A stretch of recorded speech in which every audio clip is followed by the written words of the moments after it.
It's totally changed everything, the way I look at the views on, just from the corrupt cabals that run the world to just the love and energy in the streets. It's really changed everything, the way I look at things.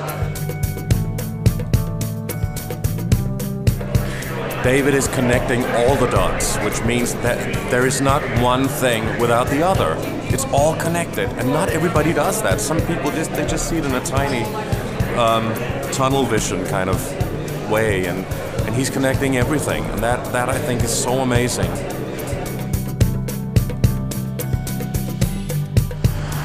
I'd say he's got a lot of bottle, that's what I'd say. And he's gone from people throwing things at him to filling up arenas.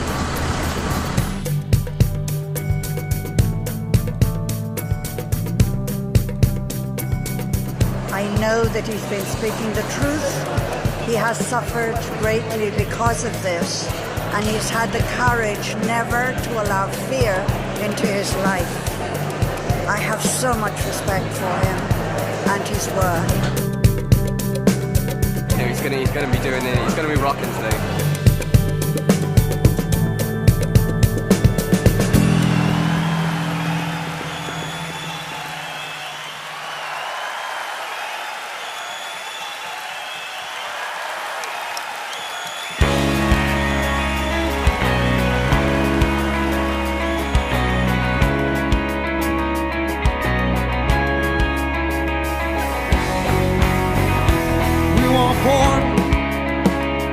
To the floor,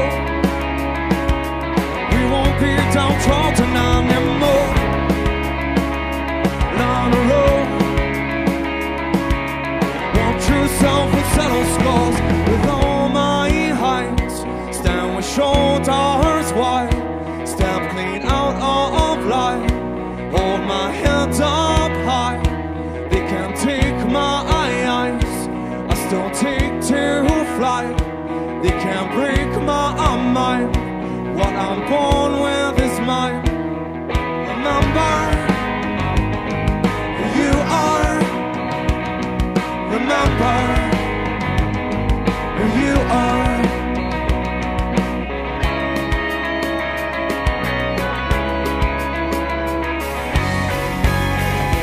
Find your feet. Take to the streets. Glorious belief of their salute has no power over me. With all my height, stand with shoulders wide, step clean out of life. Hold my head up high, they can't take my eyes. I still take to flight, they can't break my mind. What I'm born with is mine. Remember who you are. Remember who you are.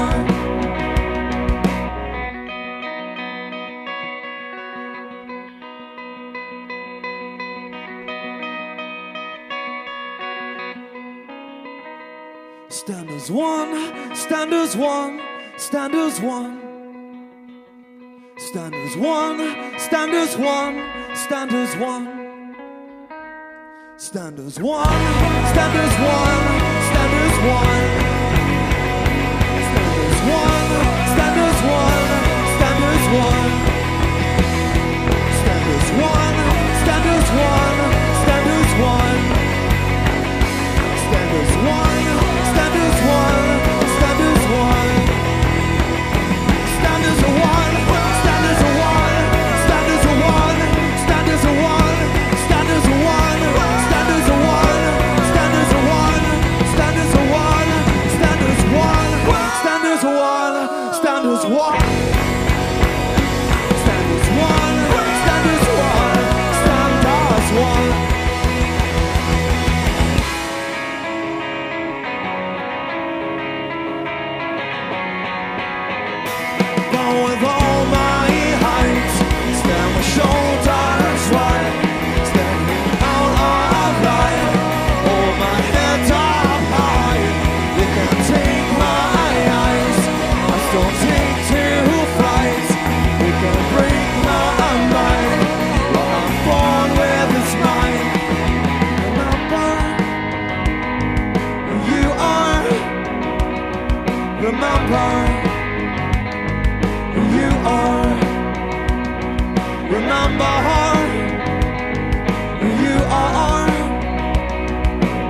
apart.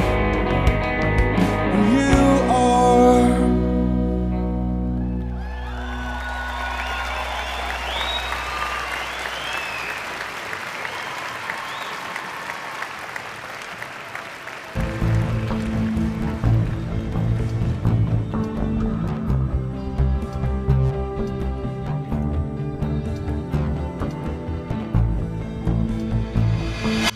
Well, I was born in a place called Leicester in the English East Midlands in 1952.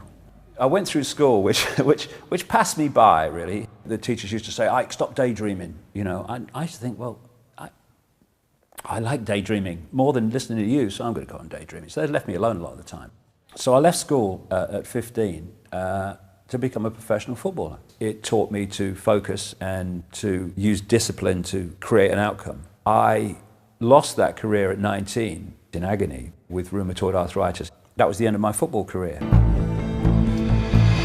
I managed to get a job on a weekly paper, of all places in all the country, in Leicester, my hometown. It was called the Leicester Advertiser. And my journalistic career moved rapidly. I went through radio and then into the BBC, and then eventually into national network BBC, and became a national television presenter for years and years and years. That gave me a national profile, which when I came out with this stuff meant it wasn't going to be ignored. It also taught me about the media and how it works and what an irrelevance it is to informing the public what's actually going on in the world. I then went into the Green Party, which showed me the political arena and showed me what an irrelevance it was. Through 1989, while all this is going on, I started to feel that when I was in a room alone, I wasn't alone. There was a presence there. And I'm sat in this hotel room on my own, and this presence is so powerful that I actually said out loud, if you're there, whatever's there, would you please contact me, because you're driving me up the wall. And then my life changed dramatically again, more than ever before, just a few days later. And I walk into this newsagent's door, and as I turned to move, my feet wouldn't move. It was like two gigantic magnets were pulling them to the ground. And then I heard not so much a voice, but a really strong, powerful thought form pass through my mind, which said, go and look at the books on the far side. And in among these romantic novels was this book with a woman's face on the front. It was called Mind to Mind by a woman called Betty Shine. And I picked it up and I turned it over, read the blurb, and I saw the word psychic. This lady was a psychic and a hands-on healer. And my feeling from the moment I picked the book up was, I wonder if this woman could tell me what's going on around me with this presence. I went to see her, and I'm lying on this medical type bench thing, and she's got her hands about a few inches from my knee. She launches her head back and she said, my God, this is powerful. I've got to close my eyes for this one. She goes off. And then she says she's got a figure in her mind. It's a projection. It's not really a physical figure, it's a projection. She says that they're saying to me, sometimes I will say things and wonder where they came from. And they will be our words. All I had to do was not arduous seeking. All I had to do was follow the clues, because it was all planned a long time ago before I, quote, incarnated. In late 1990, I started to get this real feeling about Peru.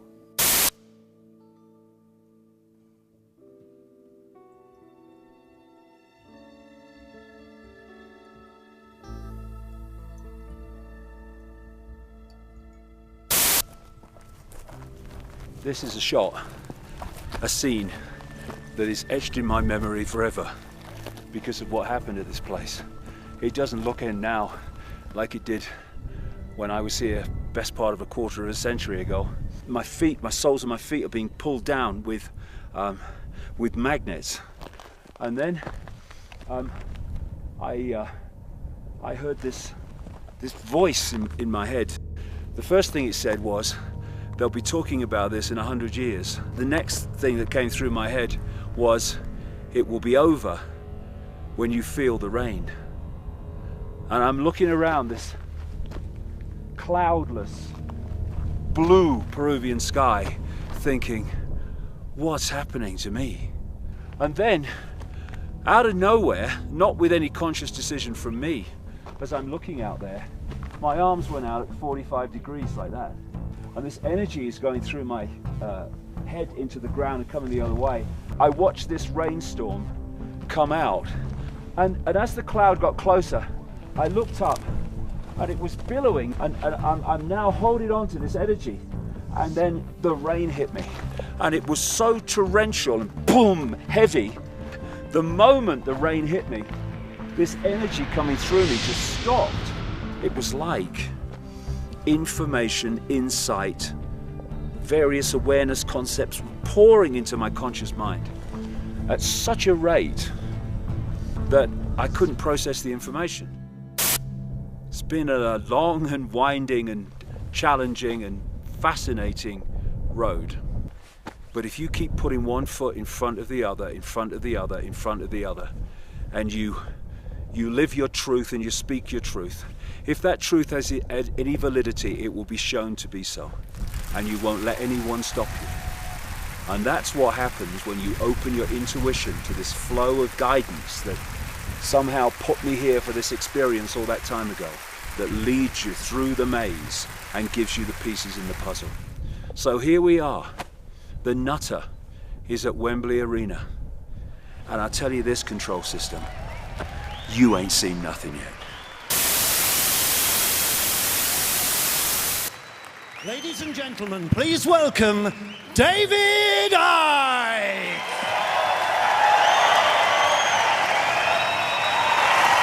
Thank you. Thank you. Thank you. Thank you very much. Oh, thank you. Well, I've come on all emotional. Thanks very much. Yeah, it's been a heck of a journey, and my God, there's still a long way to go yet. I ain't finished yet, the old guy.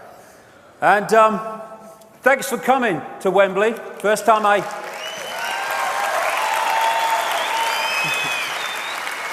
I'd forgotten until I came to look around the place when we were thinking of coming here, but I played football where you're sitting in 1967 as a 15-year-old when my club, Coventry City, had a brain fade and sent their youth team to a national five-a-side tournament full of international footballers. And they used to call me Cinderella because I kept missing the ball that night, you know what I mean? And we played Manchester City.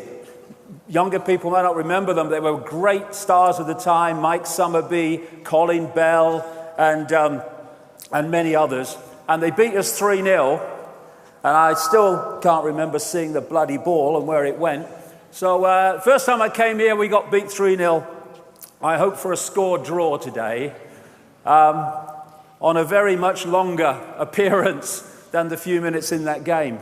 Well, I say a lot longer. I'd like to thank you for coming to Wembley. I'd like to thank everybody around the world watching this.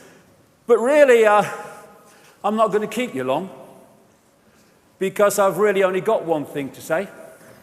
There it is. All the world is mad. Thank you very much, ladies and gentlemen. Thanks for coming. Hope you've enjoyed it. Well, I'll put a bit of detail on it, but pretty much that's it. And you know what? One of the great breakthroughs is when you realize, as you awaken, it's the world that's freaking mad, not you. That's the breakthrough. And so we have, I love this. I tried being normal once. It was the worst 5 minutes of my life. And if you're considered sane and credible and normal to a world that is insane, then you've got a problem. So, welcome to the crazy ones today, to Wembley and from around the world. As Krishnamurti said, it is no measure of health to be well adjusted to a profoundly sick society. And this great guy, Frederick Douglass, a great campaigner in America against slavery. I prefer to be true to myself, even at the hazard of incurring ridicule, don't know what that's like, rather than to be false and incur my own abhorrence. When it is uncomfortable, when it is unpopular, even when it is dangerous to speak the truth, is precisely the time that truth should be spoken. And this is precisely the time. And it's very easy. It's a great saying, this, not mine. It takes nothing to join the crowd. It takes everything to stand alone. That's when the true self expresses itself. And standing alone also in a world of clinical insanity. When crazy is the new norm. And if you're not crazy to the system, then you are not playing the game of the system. And it takes some standing up with all the tidal wave of pressure to conform. And that's an image you're going to see quite a lot of. Because this world is mad because it's run by crazy people. Not only people as we would perceive human people, it is run by crazy other kinds of people in other kinds of dimensions.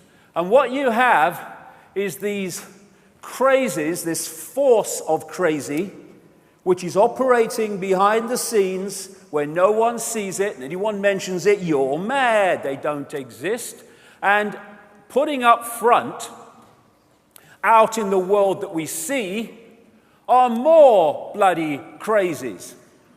We call these people politicians, for instance. Crazy people who think that pepper bombing cities of civilians is protecting them from violence. Did I miss something?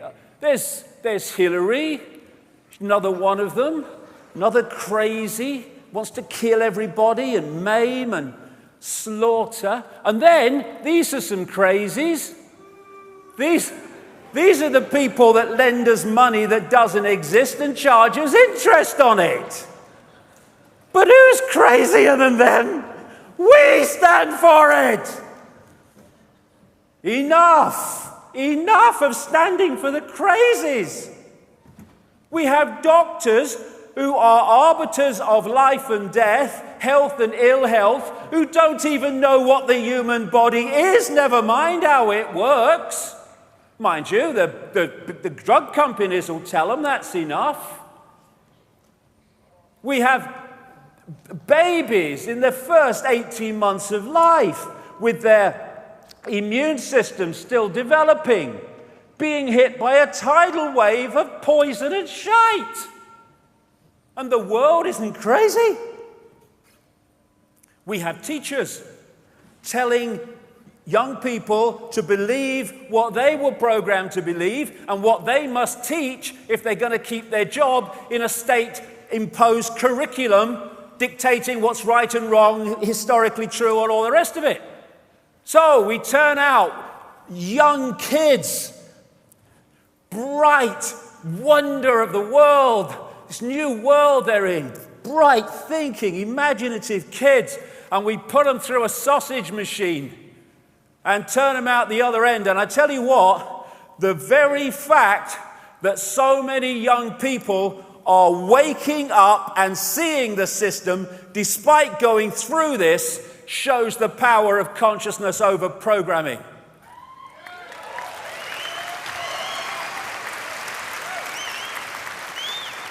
And then we have religions. Everyone to their own, but I personally think it's crazy within the greatness and infinity of forever to believe that all you need to know is between the covers of one book written by who knows when, in who knows what circumstances, and changed and manipulated by who knows who in the time between then and now. I think that's just a bit crazy. And then we have the crazies called scientists, most of whom spend their time not exploring the mysteries of reality, but in devising more and more effective ways to technologically kill more and more people and to poison more and more people through food additives and drugs. I think that's crazy. All the stuff. And then we've now got to crazy, where in airports around America and some other places, and they want it play it out everywhere, when you get on an aeroplane, you've got the choice between being irradiated or sexually molested, including your kids. And they say, I'm mad. Did I miss something? And then all the time we got more and more surveillance. This plaque here says George Orwell lived here.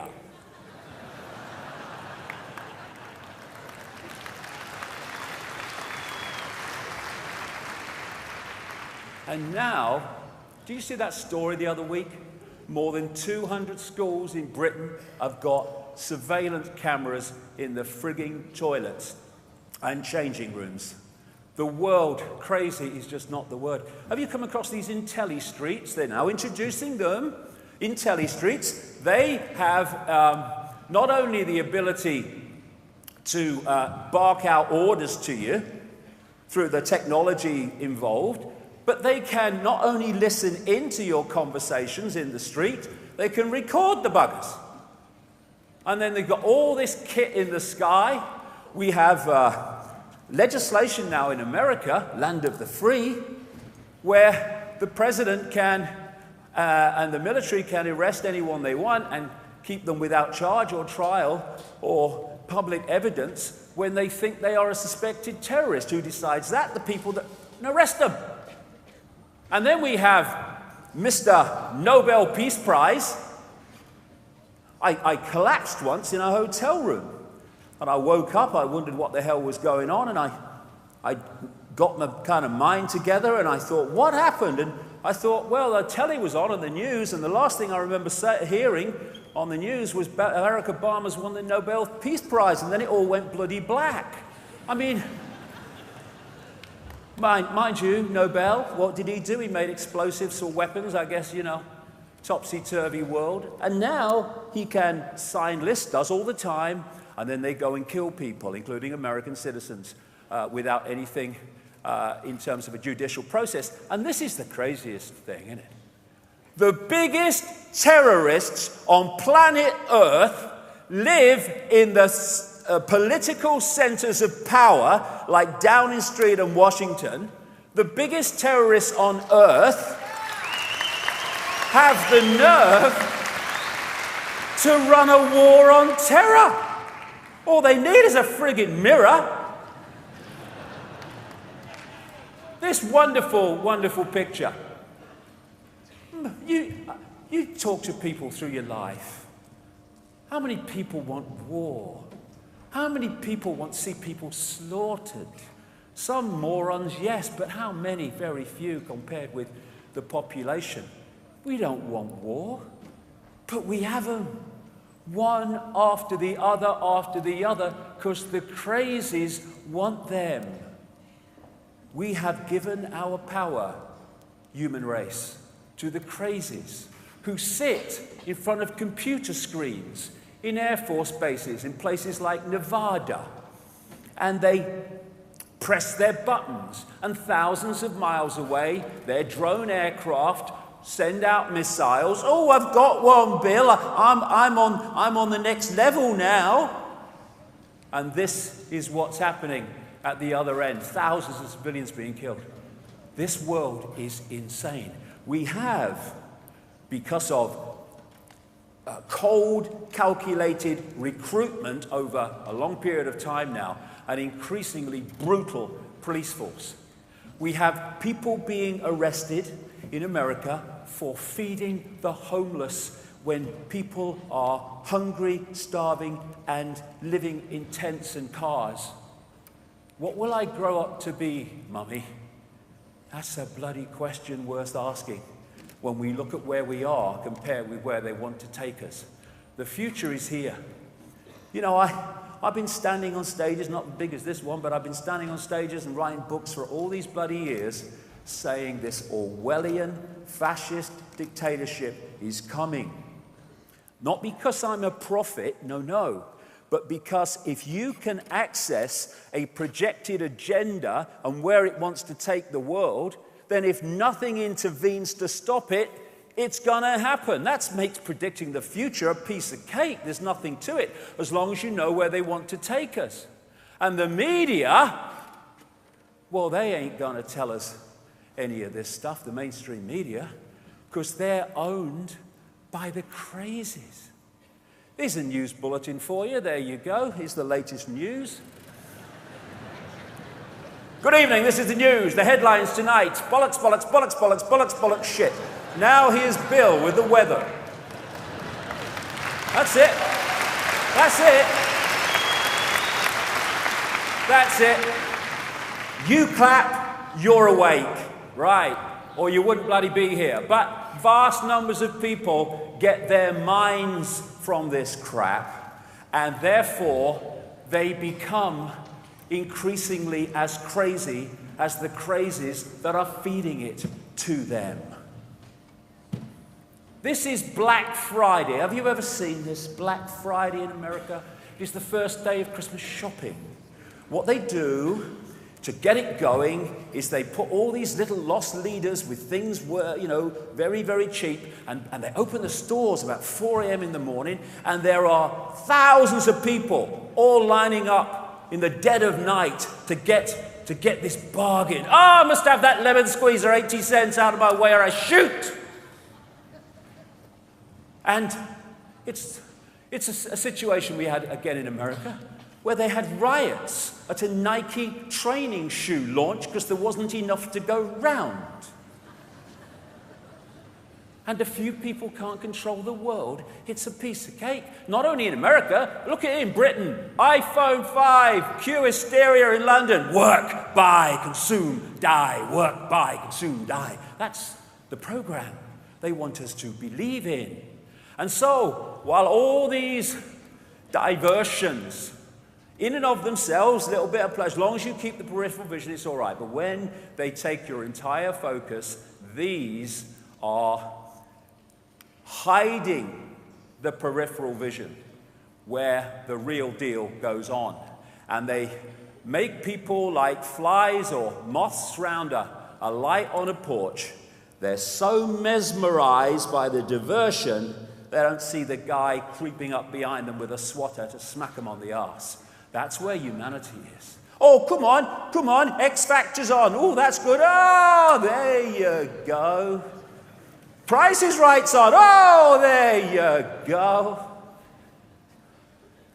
And it's gone on, generation after generation. So there is a connection here, a connection across the generations of the human family in all its glorious expressions that has been keeping us in a hypnotic trance, believing total bollocks, believing it to be real, and to believing that slavery is freedom. Slavery, it works better when you don't tell them. I'm not a slave. What time are you going to get up in the morning? Well, I have to get up at 7:30. And then what are you going to do? Well, they have to go to work. And on it goes. And even with all this evidence, large numbers of people still look at the world and say, it looks all right to me. It looks fine to me. John Lennon said, when I was 5 years old, my mother always told me that happiness was the key to life. When I went to school, they asked me what I wanted to be when I grew up. I wrote down happy. They told me I didn't understand the assignment, and I told them they didn't understand life.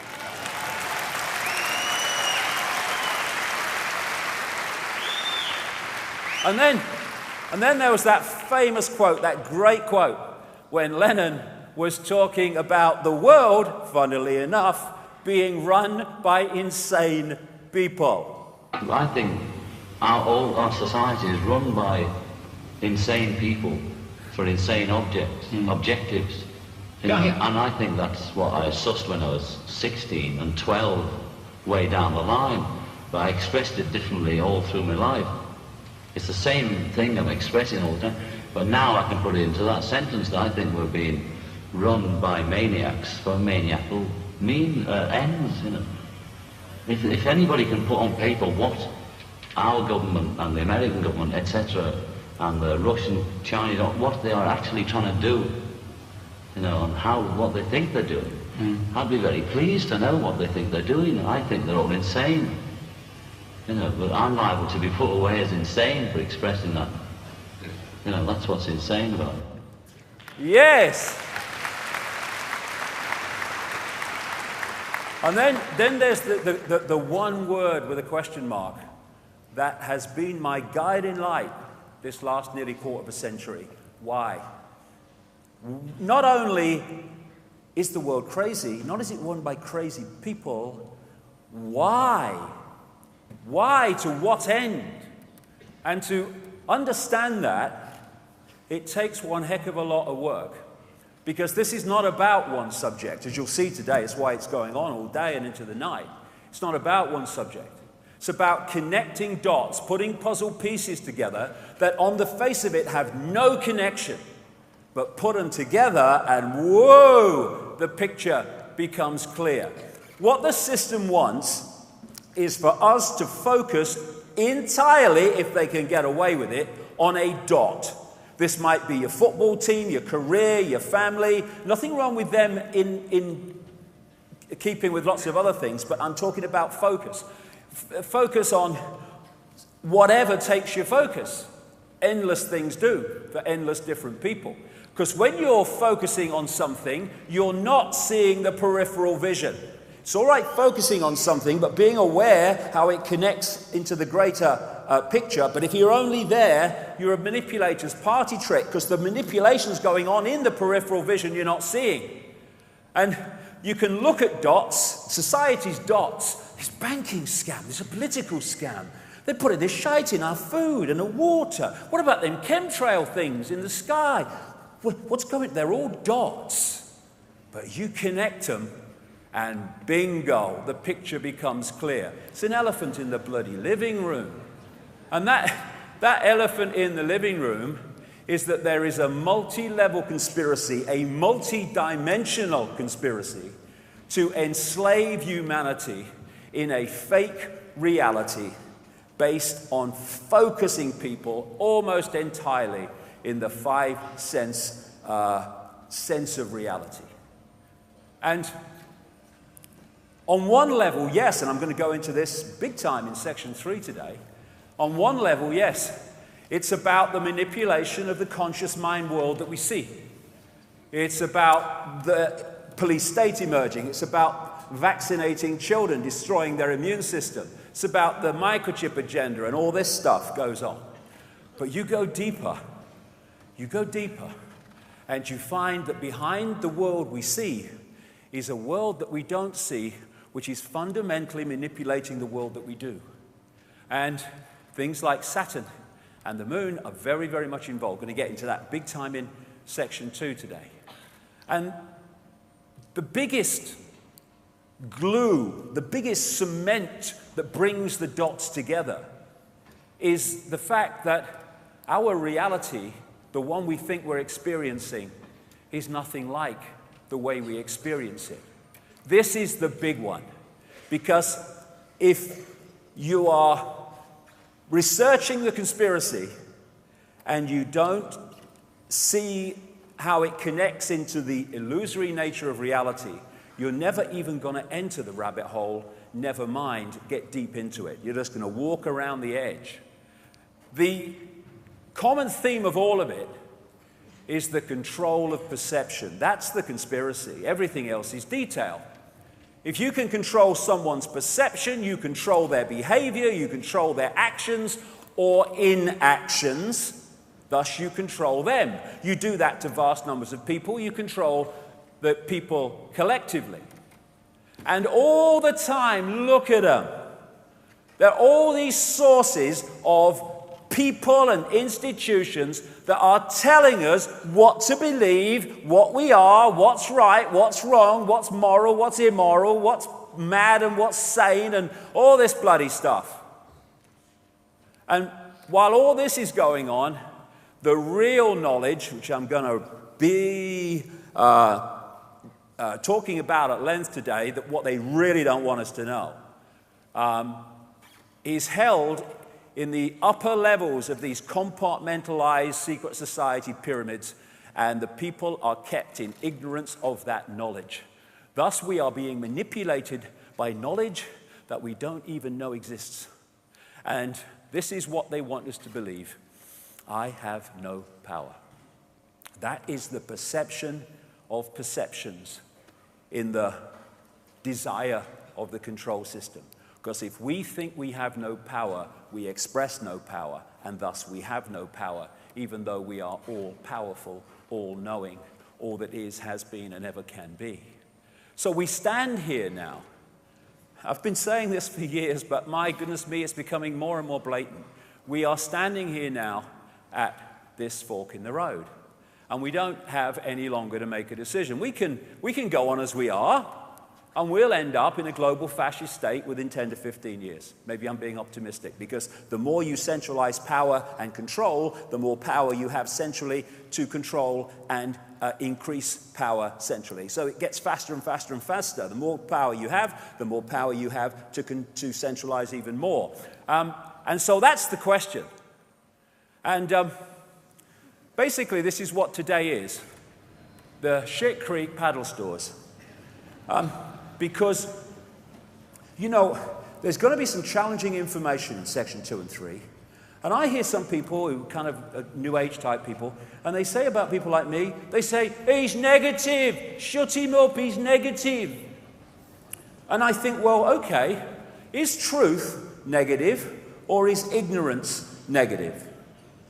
Well, oh, no, truth's positive. Well, so if what I'm putting across has validity, it cannot be negative. Things that are happening and we need to know are happening are not negative, no matter how unpleasant they are. Ignorance of them is negative, because that's how we got into this position. So, you know, if it's negative, can't take it, well, they should, I don't know, go and do something in a lotus position or whatever. Do what you like, but forget about this, because this is going to be challenging, much of it. But it is the key to doing something about it once we know it's going on and how it works. So, Shit Creek. But things are changing. Things are changing. Things are changing. People are starting to wake up and see it on a scale never before. We've seen the Occupy protests, and that's great. People are identifying this 1%. Actually, it's probably 0.1% if you get the real deal. And they're seeing this disparity. But as it goes on around the world, what those people have got to understand, I would suggest, if we're going to deal with this, is just how deep the rabbit hole goes. Because if you're only challenging something here, and you're not getting to where it's actually coming from, you're not going to change it. You're just going to get more and more frustrated. And if we're going to find out how deep that rabbit hole goes and where it's coming from, and thus where we can change it, then we've got to ask big answers or big questions, and therefore get big answers. We don't tend to do this. We tend to ask when the football's on. We also tend to ask this and that, and you know what time the game show's on, but we don't ask the big questions. Big questions. Who are we? Who are we? What is a human or beyond human? Where are we? What is this reality? What is it? Why is the world as it is? Why is the world run by maniacs for maniacal reasons? These are the big questions, and you start to get big answers. The establishment institutions of science, education, media are not going to tell you, because the crazies control them.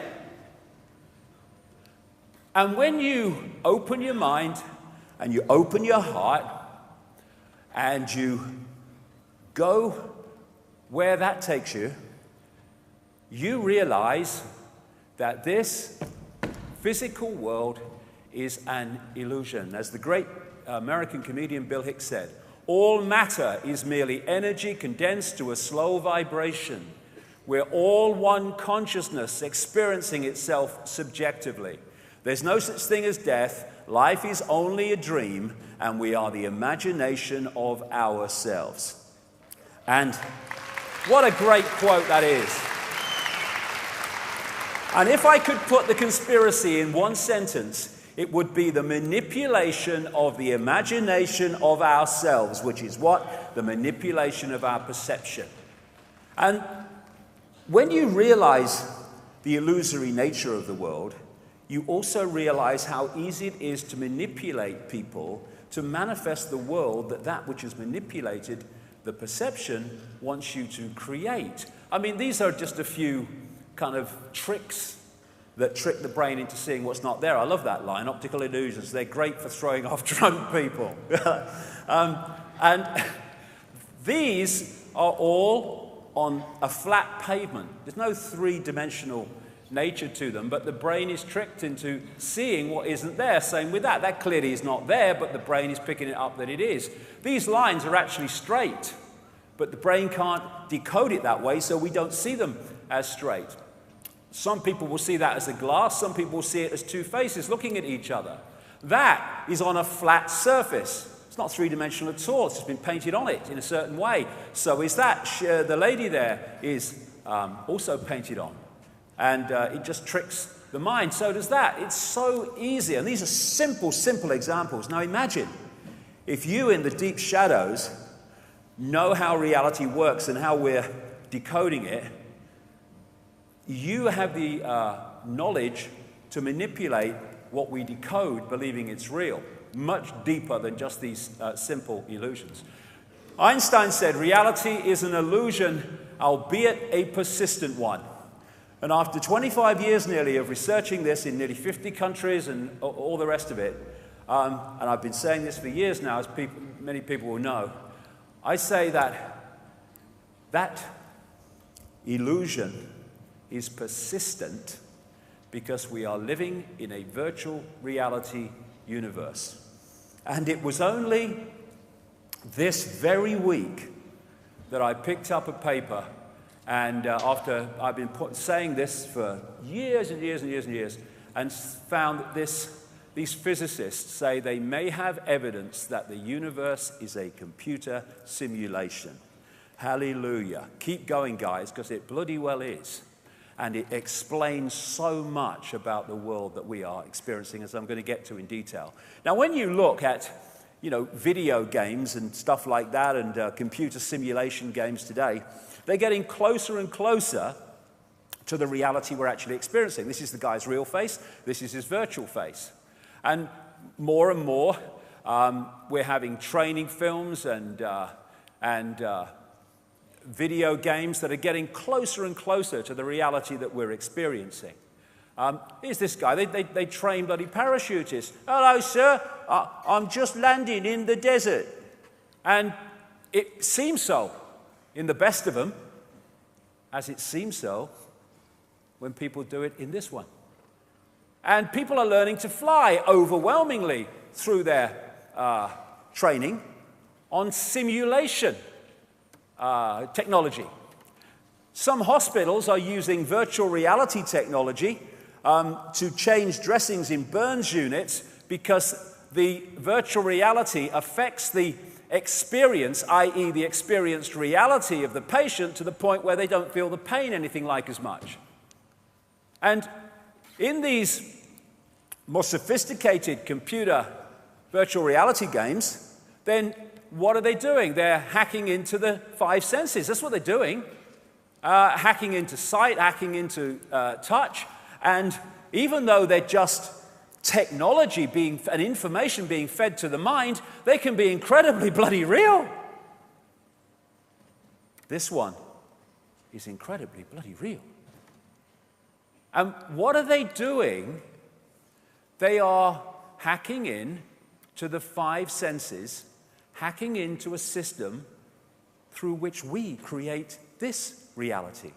The body is what I call a biological computer. And the senses pick up vibrational information, they turn it into electrical information fed to the brain, and the brain then constructs reality based on that information. And all that virtual reality games are doing is hacking into it and feeding different information for the brain to decode into an experienced reality. Now, what if that was happening here in terms of this, which I'll get to in section 2? The reason they can connect the brain to computers and have interaction is because they're connecting two computers, one fantastically more sophisticated than the other, but the principle is the same. The five senses are just a decoding system, taking, like I say, vibrational information. The ear is the classic example, of course, but they're all like this. It takes vibrational information, it transfers it as electrical information to the brain, and the brain then decodes the sound. As I'm speaking now, passing between me and everyone else is not words, it's a vibrational information field coming from the vocal cords. The ear picks it up, decodes it into electrical signals to the brain then hears what you're saying. We only hear people when we've decoded what they hear, what we're hearing, and that's why you can hear somebody and hear completely different words and meanings and expressions to what were given because your decoding system has intervened in that process, maybe because you don't like the person or whatever. The tongue is the same. You take electrical information, you turn it into electrical information to the brain, and then you taste. Oh, that's nice, when this decides that. Same with smell, the same system. Same with touch. You know, some pain relief situations now in hospitals, they stop the message going from the point of the pain to the brain, and if the brain doesn't get that message, it doesn't feel pain. So I've said many times that this is the stadium on which the human race is controlled. Because if you can control the way this decodes reality from the information it's receiving, then you control that person's perception of self and reality. That's the foundation of it all. Everything else, like I say, is detail. So, in this scene from The Matrix, when Neo said, "This isn't real," and Morpheus said, "What is real?" How do you define real? If you're talking about what you can feel, what you can smell, taste, and see, then real is simply electrical signals interpreted by your brain. Exactly. And what if there were people that understood that and understood how to manipulate the way people's brains interpret that information, what power they would have? That is what is happening. So we have these virtual reality lives we think are real. You know, oh yeah, I've got a nice car, mate. Yeah, I've got a big house. I'm quite good in banking. Oh, me, I'll make it up as I go along, my life. Yeah, oh, me, my life's falling apart. I'm only just holding it together, mate. You know, we're holding all these bloody virtual lives when what we are is infinite consciousness having that experience. Even movement is an illusion. There are some people who have malfunctions of the brain that don't see like tea coming out of the pot into a cup like a flow. They see a freeze frame. And there's the same basic malfunction as people seeing a car in the distance, and the next time they see it, it's just gone past them. They've seen nothing in between. Why? Not because there wasn't something in between to decode, but their brain didn't decode it. This is from the mainstream media. Researchers have been able to translate brain signals into speech using sensors attached to the surface of the brain for the first time. The breakthrough, which is up to 90% accurate, offers a way to communicate for paralyzed patients who cannot speak and could eventually lead to being able to read anyone's thoughts. That's what the brain's doing anyway. It's reading information signals and turning them into a reality. The brain is Pitch black, there's no light in the brain. How can I see a light? Because that is information. And I'm decoding that information into light. Thus, again in the Matrix, this was so true. When the child said, there is no spoon. It's not the spoon that bends. It is only yourself. In the way you decode reality. You have people, I've seen them, you walk through fire, somebody calls a bloody ambulance. But you go through fire in a different state of consciousness. What are you doing? You are decoding reality in a different way because of the different state of consciousness, and you can walk through fire and not get burned. Why? Because an illusion can only burn an illusion if you believe it can, and thus create that reality. So the body is merely a vehicle which is operating within the frequency range of this reality, and thus allows the true self to focus attention through the vehicle into this reality and experience what this reality has to offer. It is not who we are. That's the big mistake. The body is like a lens. It's like a telescope, which allows the true self, infinite awareness, to experience this reality.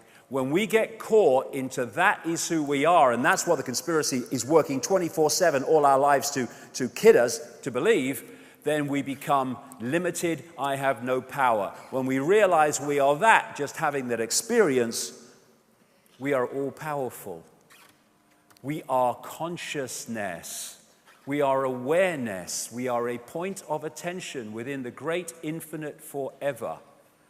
This is just the vehicle of experience. As a Central American shaman brilliantly put it, we are perceivers. We are awareness. We are not objects. We have no solidity. We are boundless.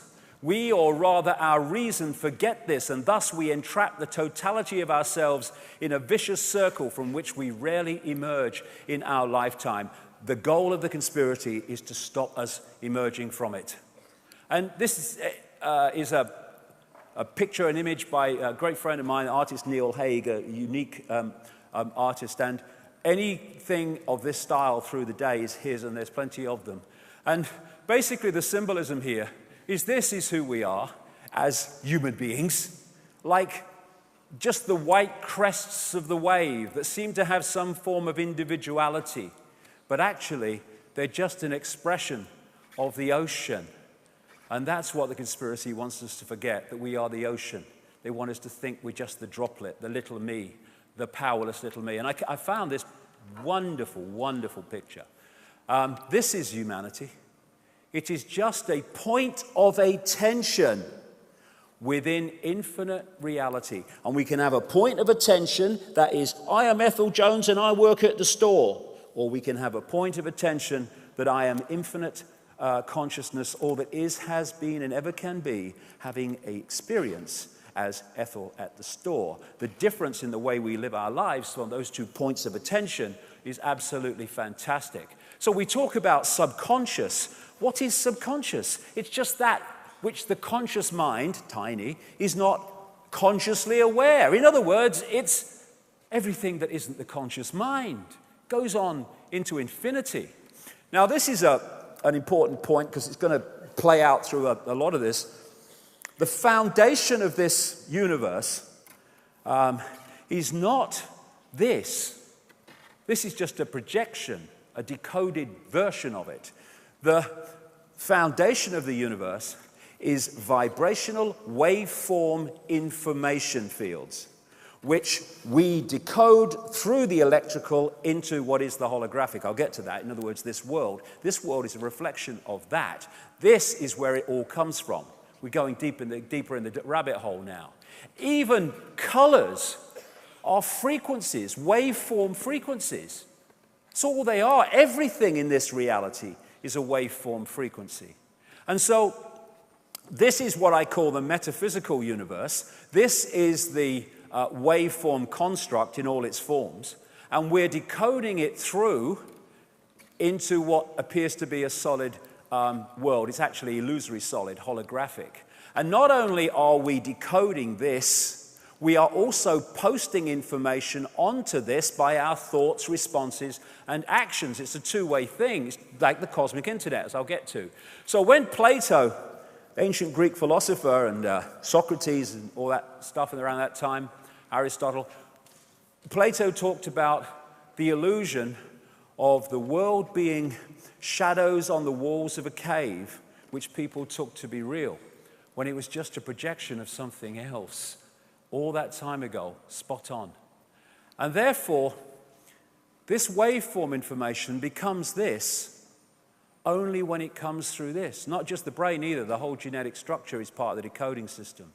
So this does not exist out there. There is no out there. There is only in here. And in here, which I'll really get to. And it's the same with the internet. There's no internet out there to a computer. It's within the computer's decoding process that it exists. And thus, the crazies want to and have up to this point, not least because humanity has not understood what's going on because it's not told, they have sought to intervene into this process to dictate what emerges and manifests as our experienced sense of reality. In other words, humanity is under mass hypnosis. And you know, isn't it funny? We use these phrases and we use these words and we throw them away. They have such profound meaning. People say, I woke up and I could suddenly see it. Yes, woke up from the hypnotic trance. That's exactly what it is. And these are the hypnotists. And most of them, vast majority, are also hypnotized in a trance, hypnotized to hypnotize other people into the trance. They're called journalists and whatever Bill O'Reilly is. I don't know who he is or what he is anyway, on Fox News in America. And, you know, all these politicians, doctors, and all these people, teachers and schools and academics, they are hypnotizing people with a version of reality, most of them unknowingly. And this is where all this comes from. All these sources of, you must believe this is credible, this is not credible, are all hypnotic implants into the mind. And we live in what I call the wireless cosmos. And this is why we literally don't see it. Nowadays, of course, you've got the wireless internet. The Wembley Arena's probably, I'm sure, got the wireless internet. Okay, where the bloody hell is it? It's here. I could get this computer here, and I could log it in, and in the middle of this stage, with no wires attached to it, I could log into a worldwide reality, a collective reality that can be picked up in South Africa, America, Britain, in Russia, everywhere that it's available. And that's what we are doing through the body computer. We are picking up information from the cosmic internet, as I call it, and we are decoding it into a experienced reality. And what we decode from it and what we don't decode from it is dictated by the way our decoding system works, and that is immensely dictated by our sense of perception. So what is the internet? Well, people say, well, it's graphics and it's words and it's pictures on a screen. Well, yes, it is, but only on the screen. Everywhere else, it's electrical circuits and all this stuff. Okay, what's TV? Well, it's moving pictures on a screen. Yes, it is, but only on the screen. Everywhere else, it's electronic circuits, it's digital stuff these days, or it's the old frequency, analog stuff that's still around. That's what most of it is. Only on the screen is it that. Well, only on our screen is this. Any other time, it's a vast information construct.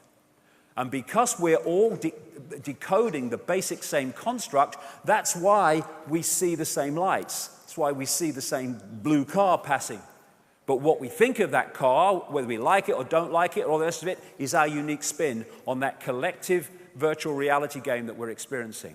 Now, I make the strong difference between what I call body-mind. This is so important to the conspiracy as we go through the day. What I call body-mind and what I call consciousness. Body-mind to me is the body and the lower auric field mind that operates in this reality, basically. And this consciousness is the greater self operating beyond this reality, with therefore a very different view of this world from its perspective of attention. And of course, if you were on the internet and your consciousness, symbolically the guy with the keyboard and the mouse, had control of the computer, well, that's great, because you're deciding what websites you go to, you're deciding whether you like them or whether you don't like them, you're making all the decisions.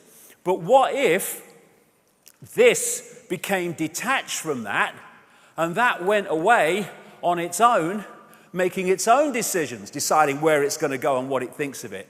Suddenly this is banging the keyboard and tapping the mouse, nothing happening.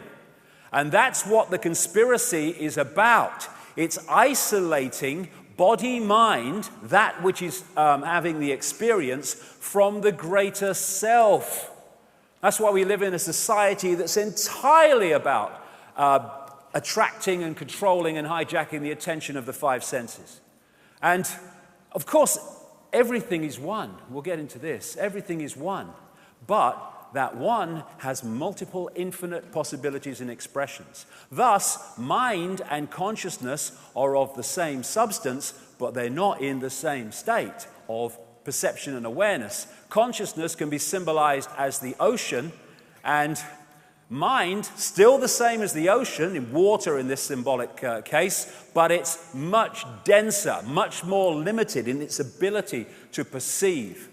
And this is where humanity is, when this is what humanity really is. This guy, Ramana Maharshi, he left home. I don't recommend it, but if you fancy it. He left home at 14. He went to a mountain called Arunachala in India, and he meditated for much of the rest of his life. And in those deep states of meditation, he came to this conclusion.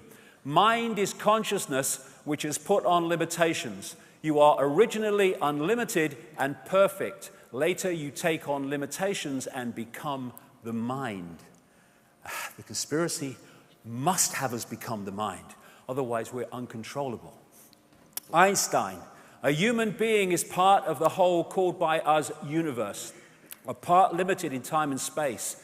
He experiences himself, his thoughts and feeling, as something separated from the rest, a kind of optical delusion of his consciousness. Consciousness sees everything as one. Mind sees everything as apart from everything else. Where do you want people to be in terms of their point of attention if you want people in constant conflict, warfare, and divide and rule? Certainly not that.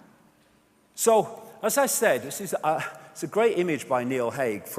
I asked him to do it because I've had this picture in my mind for years of symbolically our situation in experiencing this reality. This is the true self, and this is the five-sense self that is basically looking into this reality and decoding it. And our focus of attention can be purely here, in which case we'll read the Sun or the National Enquirer and believe the dates, and, oh, no, it's real, mate, it's all real. Or we can have our point of attention going deep into the greater self, in which case we will see this in a totally different way.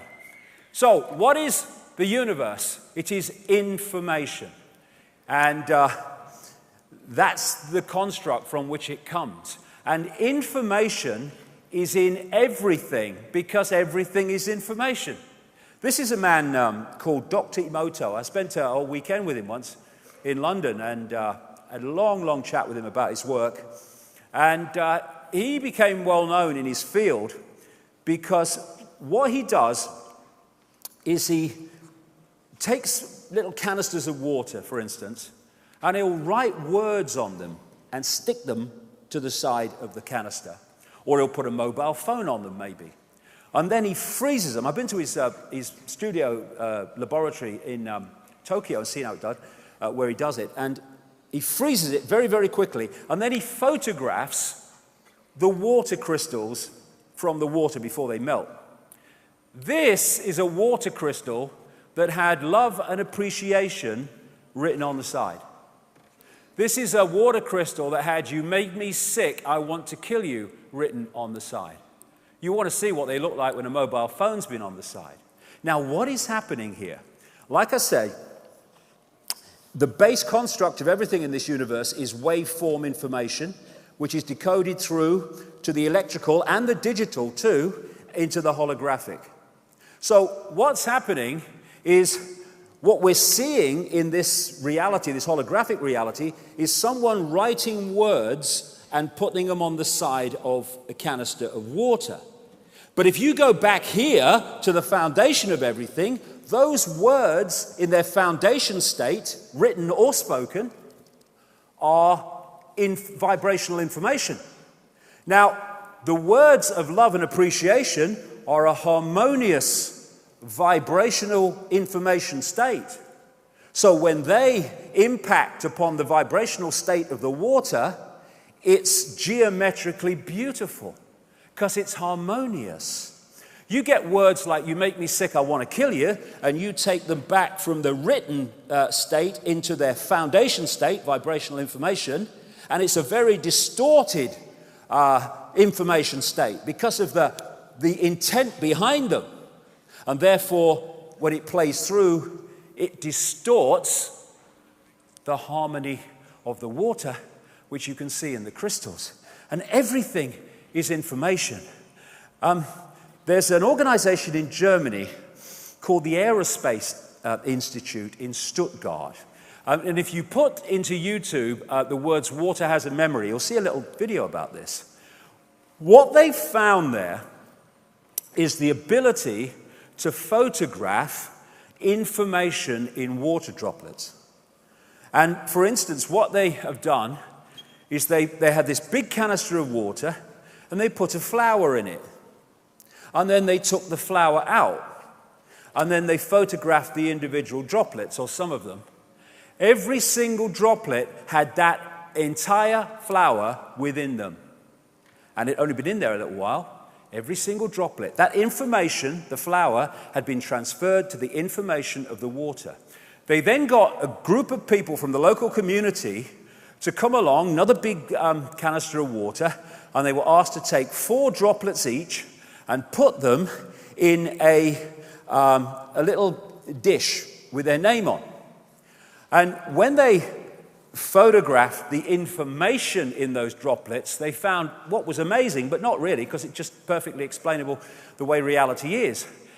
Every single one of the 4 droplets that each individual put into the dish of their own was the same virtually, but every 4 grouping was different.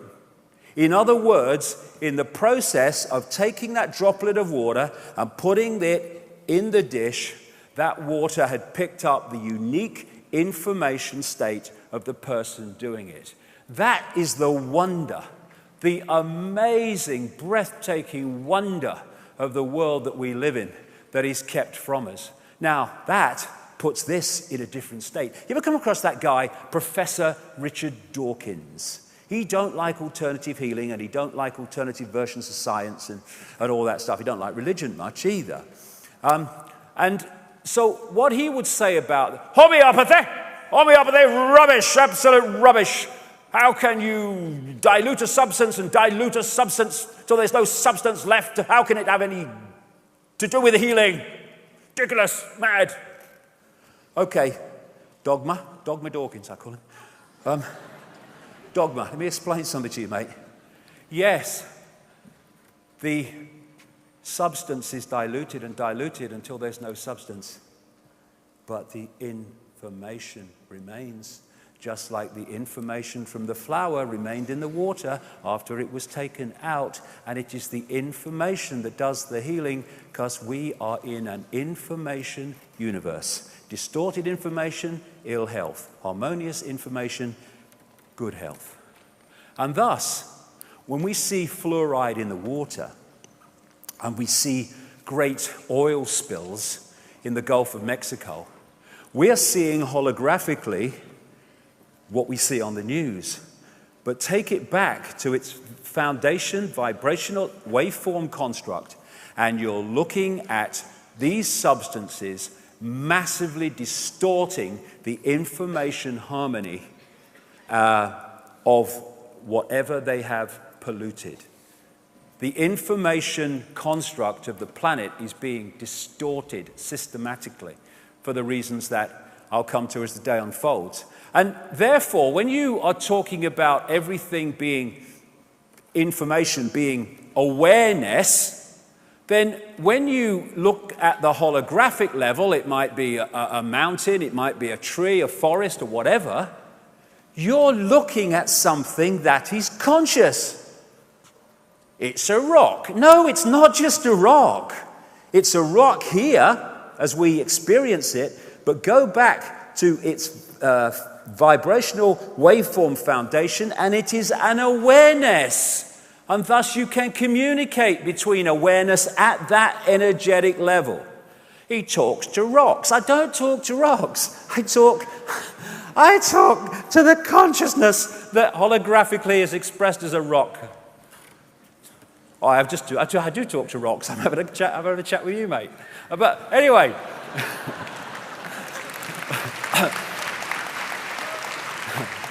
What is the universe? It's information, yes, but it's information decoding information. When you put a disk into a computer, the disk is information, and it's decoded by another form of information called the computer. And therefore, the human body is information, and it decodes other information, and vice versa. As Edgar Allan Poe said, all that we see or seem is just a dream within a dream. When we have a dream at night and you know, we wake up, oh no, it's just a dream. Oh, but it was so real. Well, this is a dream. It's just more real in the way we experience it. And the human body too, like everything, is not physical. It's a holographic, illusory physical form, which in its base state, here we go again, is waveform information. This has massive implications for healing, true healing. Because what the medical profession does, and the big pharma, it wants to heal this. Well, it doesn't. Some of them do. The big pharma doesn't. He wants the bucks. But it wants to treat this. But this is just a projection. That's why it only treats symptoms, not causes, because the causes are here in information distortion. If you harmonize the distortion, that must heal, because that's just a projection of that. Bloody so simple. And this story kind of encapsulates just the illusory nature of everything. There was a guy called Michael Tolbert. He wrote a great book back in the 90s called The Holographic Universe. He looked at the scientific evidence for the fact that this is a holographic, illusory physical world, which it is. And he told the story in that book of a party that his father held, and he experienced, he was there, at his home, and the father got a stage hypnotist along to do party tricks. And he got this guy, his name was Tom, sat him down, and he said to him, after he'd done his, you're eating an apple and it's really potato stuff. And what's that? What's that? What is the hypnotist doing? He is telling the decoding process, it's a potato. You're eating an apple. So when the vibrational information from the apple becomes electrical information to the brain, instead of the brain decoding the apple, because it's been encoded to believe it's an apple, potato, that's what it decodes. And you try telling somebody eating an apple that's a potato that it isn't an apple. Look, mate, I can taste an apple. And they say this about everything. Oh, look, mate, I can see it. Oh, look, I know it's real, but it's just the way we're decoding it. And in this example, as he was starting to bring Tom out of his hypnotic state, he said to him, when I bring you back to waking state, Tom, you're not going to be able to see your daughter in the room. And what he did then was led the daughter to stand in front of the father. So he's looking in her belly. And he brings him out of a trance state, apparently, and he said to him, can you see your daughter, Tom, in the room? And Tom's looking around. He said, can't see anything. No, she's not here. She's here! And she's laughing. But he's saying she's not in the room. Everyone else is in the room that can see her, but he can't for reasons I'll come to. And then the hypnotist went behind the daughter, with put his hand in the small of her back, and he said, I'm holding something, Tom. What am I holding? So he looks, and so obvious to him, he said, it's a watch. He says, there's an inscription on it, Tom. What is it? He peered forward, he read the inscription. His daughter's between him and the watch. Dogma Dawkins, rubbish! Not possible, not possible! Well, let's have a look, Dogma. Let's have a look here. What's gone on? The foundation of the daughter, like the foundation of this entire universe, is waveform information. And if the father does not decode the waveform level of the daughter into holographic reality, she does not exist in the reality of his conscious mind, because he's not decoded her into that level of reality. Everyone else in the room can see her because they've not had the hypnotic blocking mechanism put in there saying, you're not going to be able to see your daughter, Tom. And only when he decodes her into holographic reality can she appear in his reality. And if she's not been decoded into his reality, he can see what's behind her, because at that level of reality, she's not there. She's at another level of frequency. Now imagine again, if you were at the core of this conspiracy and you knew that, and you controlled the media, and you controlled the television, and you controlled the education system, and you controlled all the sources of information that people receive in the mainstream, you could make them perceive and decode almost anything you wanted. So the world is not outside of us. It just appears like that. I grant you it does. But it's not. It's illusory. It's within us. Within us, that's where we are decoding reality. And this is the key. This is the gateway. This is the gateway, the doorway out of the prison. I'm going to go into this very, very deeply as we go through the day. The power of the heart. We think of intellect, the brain, that's a very low level of awareness. This is the real level of awareness that connects us beyond the world of the illusion into the greater ocean of awareness, the greater love, intuition. This is where intuition comes from. We don't say, oh, I just intuitively feel, do we? We go, I just intuitively feel. We're doing the body language and we're indicating where this is coming from. And it is innate intelligence. It's not, I've been to university and I've remembered all these things, what Dogma told me, and I passed my exams. That's not intelligence, that is memory, overwhelmingly. This is true innate intelligence, knowing, not thinking. And I'm not just talking about the heart that pumps the blood. I'm talking about this heart vortex, which is the spiritual heart, which opens us through into the greater ocean. If we open it, if we don't, it shuts us off from the greater ocean. There's an organization in America called the Institute of Heart Math, which does a lot of research. Its whole kind of focus is on the power of the heart. And it points out that the most powerful electromagnetic field in the body is the heart. There are more nerves going from the heart to the brain than coming the other way. And they found something else in their research, that if the heart and the brain and the central nervous system are in coherence, electromagnetic harmony coherence, the person goes into a completely different and much, much higher level of consciousness and awareness. If that coherence is broken with incoherent resonance, then you come out of that high state of consciousness into a lower state of consciousness.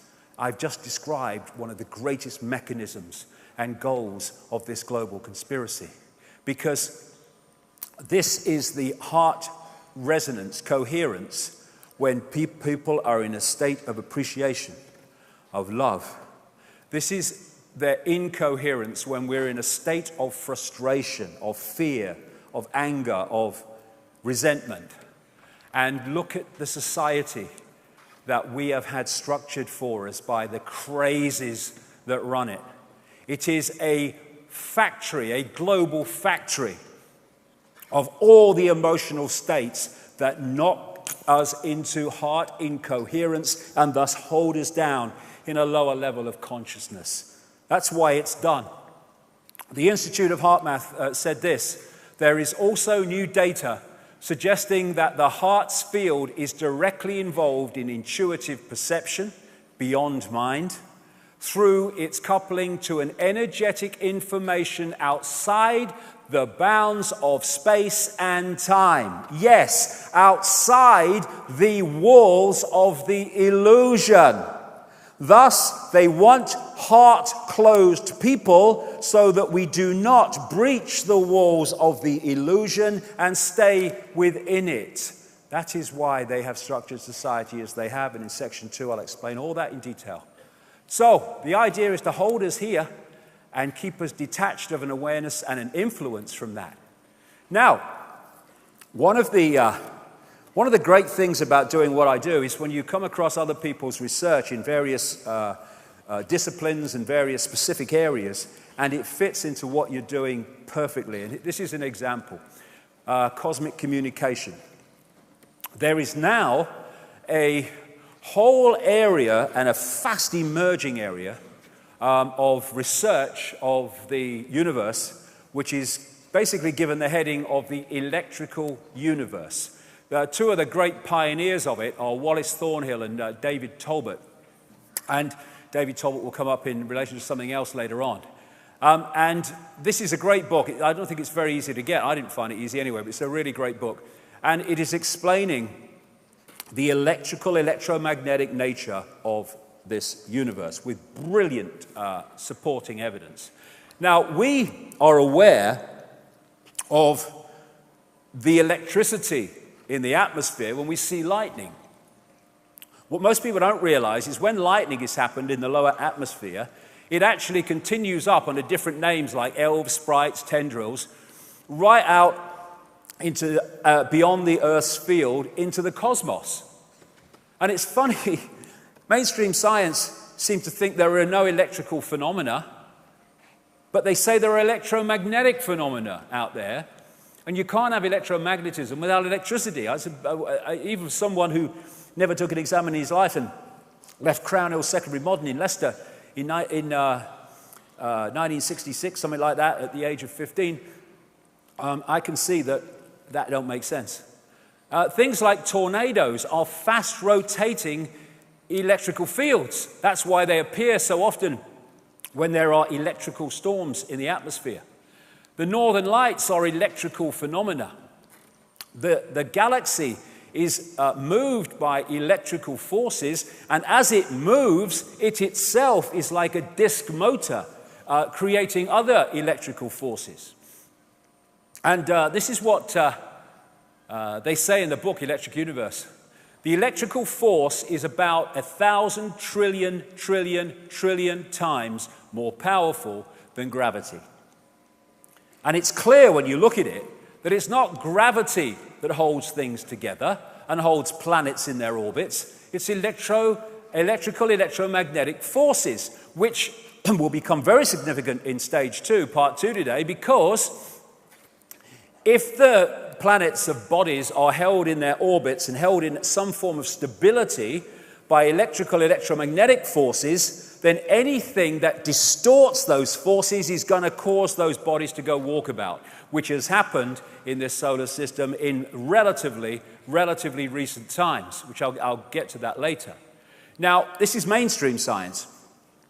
99.9%, 99 in fact, of the universe, the visible universe, is plasma. And plasma just happens to be the virtually perfect medium for electricity to pass through. One of the researchers into the electrical nature of the universe, said, "In the laboratory, plasma exhibits a lifelike ability to self-organize and to cope with the stresses of its electrical environment." Why can it lifelike self-organize? Because, like everything else, it is an expression of consciousness. It is an awareness. The thing about the electrical universe advocates is that they can replicate phenomena in space, in the universe, in the laboratory through things like the plasma focus device and things. Mainstream science can overwhelmingly not replicate their version of what's happening out there or why it's happening. Comets are electrically affected forces as they pass through an electrical universe, creating electrical phenomena. The sun is virtually entirely plasma. Why? Because it is a filterer and a processor of electricity in the universe. And things like solar flares are just massively greater examples of things like lightning.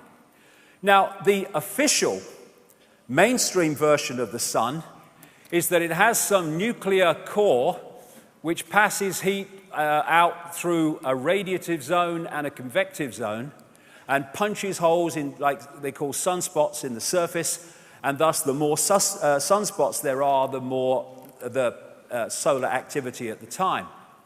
Well, there's a few things to that. First of all, there's no evidence of a radiative zone, and the convective zone is 1% of what it would need to be for that to be true. And also, if it's coming from the core and going outwards, why is the surface incredibly cooler than right out in the sun's atmosphere?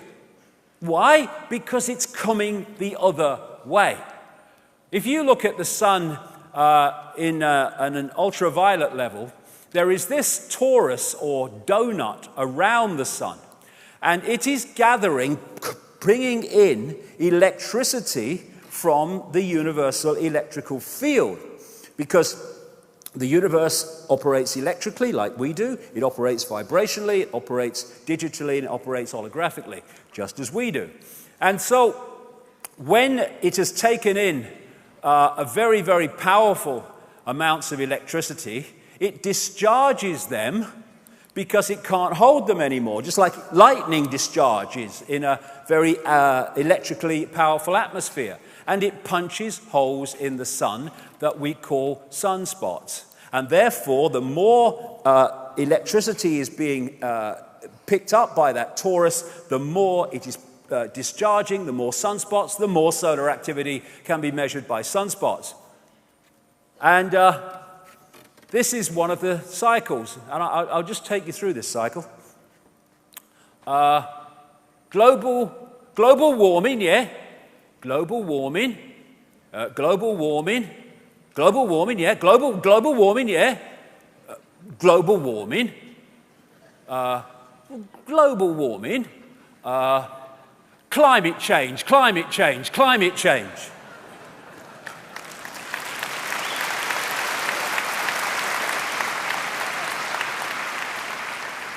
And there is another phenomena of the electrical plasma universe, and that is something called Langmuir sheaths, after a man called Irving Langmuir, who basically came up with the concept. And that is this. It's incredible, really, to explain this phenomena. When plasma of a certain electrical charge meets plasma of another electrical charge, they automatically create these sheaths which hold the different charges apart.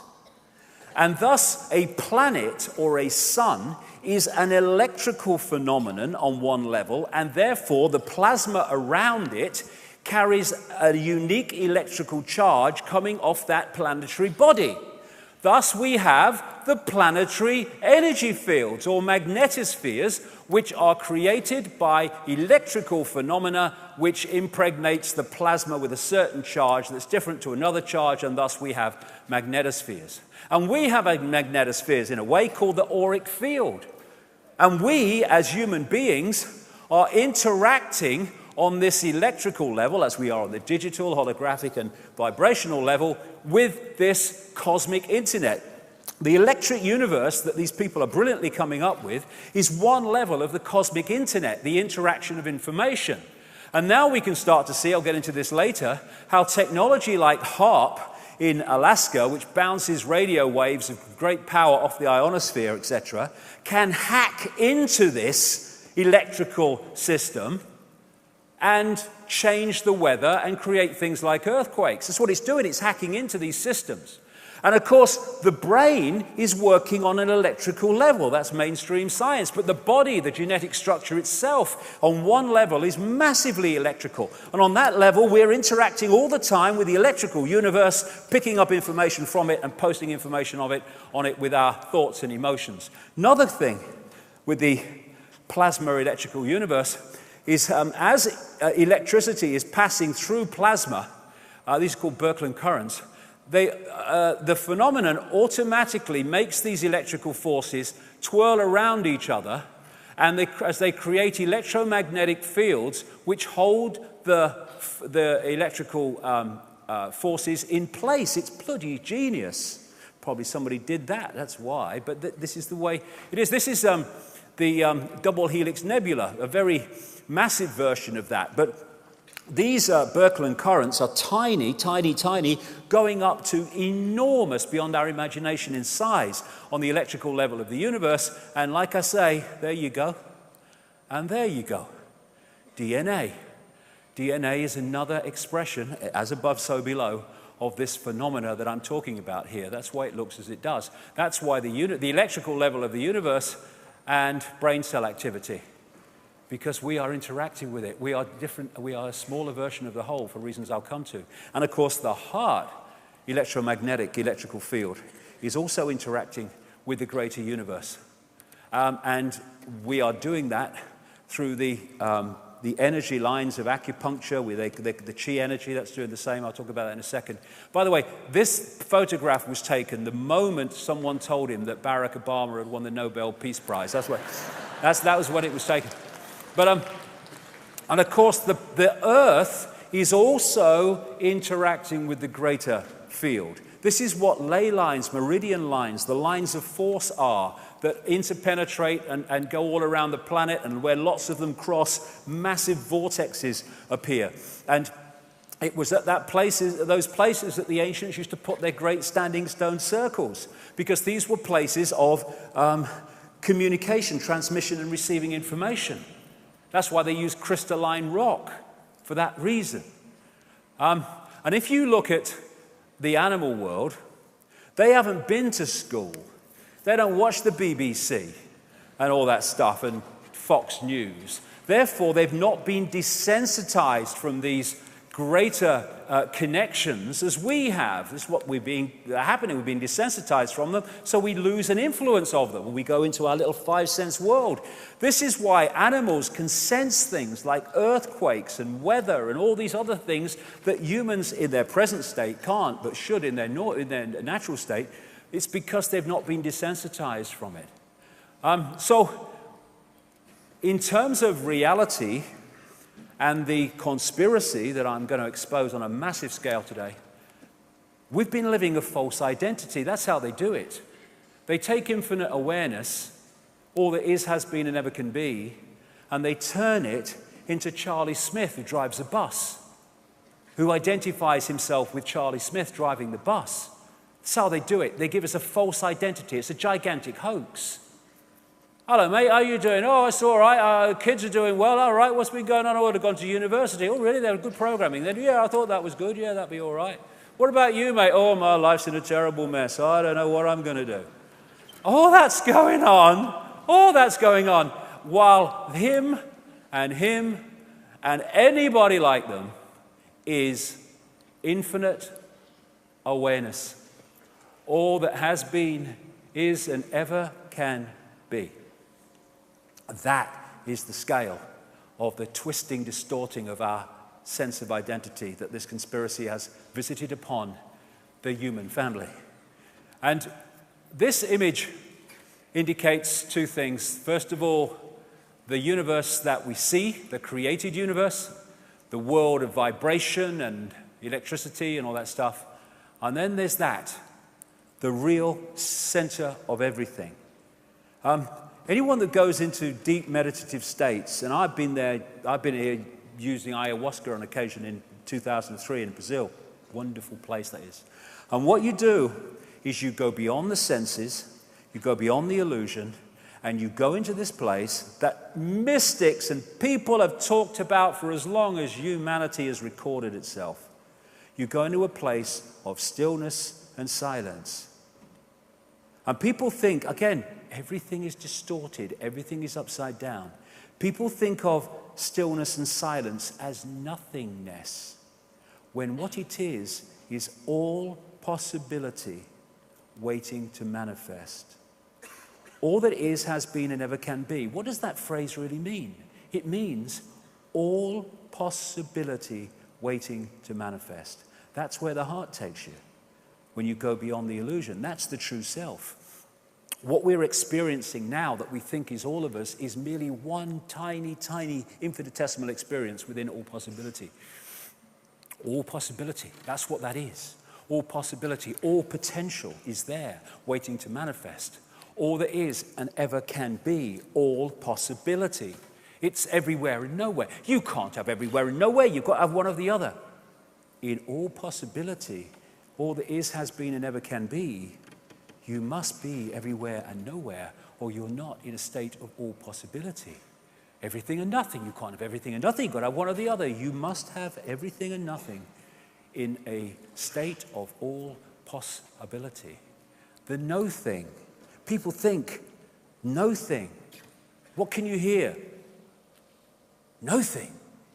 So there's nothing there because of the way we're manipulated to perceive reality. If we can't see it, touch it, taste it, hear it, it cannot exist. Well, they're just illusory creations. Okay. The silence is not nothing. It is nothing because it's all possibility, so it's nothing, but it's also everything. So here's all possibility in the silence and the stillness. And then I start to speak, and I've pulled one possibility, vibrational possibility, out of all possibility, and then I stop speaking and it goes back into all possibility to manifest in another way, in some other form. So we've lost and had twisted the state that is the core of us, still and silent, all existence. Everything else, form, is that which is created out of all possibility. There are some possibilities pulled into form out of all possibility. And these worlds are created by vibration. They can manifest audibly as sound vibration, but the sound is just a vibration. And these worlds work on different frequencies. So like radio stations can share the same space without interfering with each other because they're on different frequencies, so these worlds can share the same space without interfering with each other because they're on different frequencies. And only when they're very, very close is there interference and the possibility of crossover, and that will bring us to section 2 today. So this is cymatics, and what cymatics does is use sound, vibration, in different frequencies to create geometrical forms from particles which without the sound, the vibration, are just all over the place, random. Then suddenly there's a sound and woo, they move into these amazing shapes. This is how matter is created out of the void. This is as an example of it here. This is just sound moving particles around to create form, cymatics. And when they change the vibration, they change the created form. Going to be massively important in section 2, this.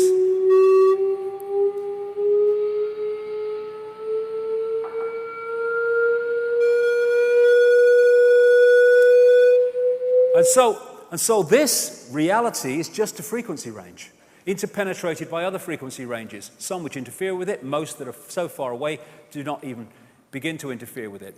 And so we live in our little world, but interpenetrating it are many other worlds that are very different to this one. And our frequency range, this is crucial to understanding so much that's coming today, is tiny. I don't go with the dark matter, dark energy stuff. I just talk about the visible and invisible universe. But this is what mainstream science says.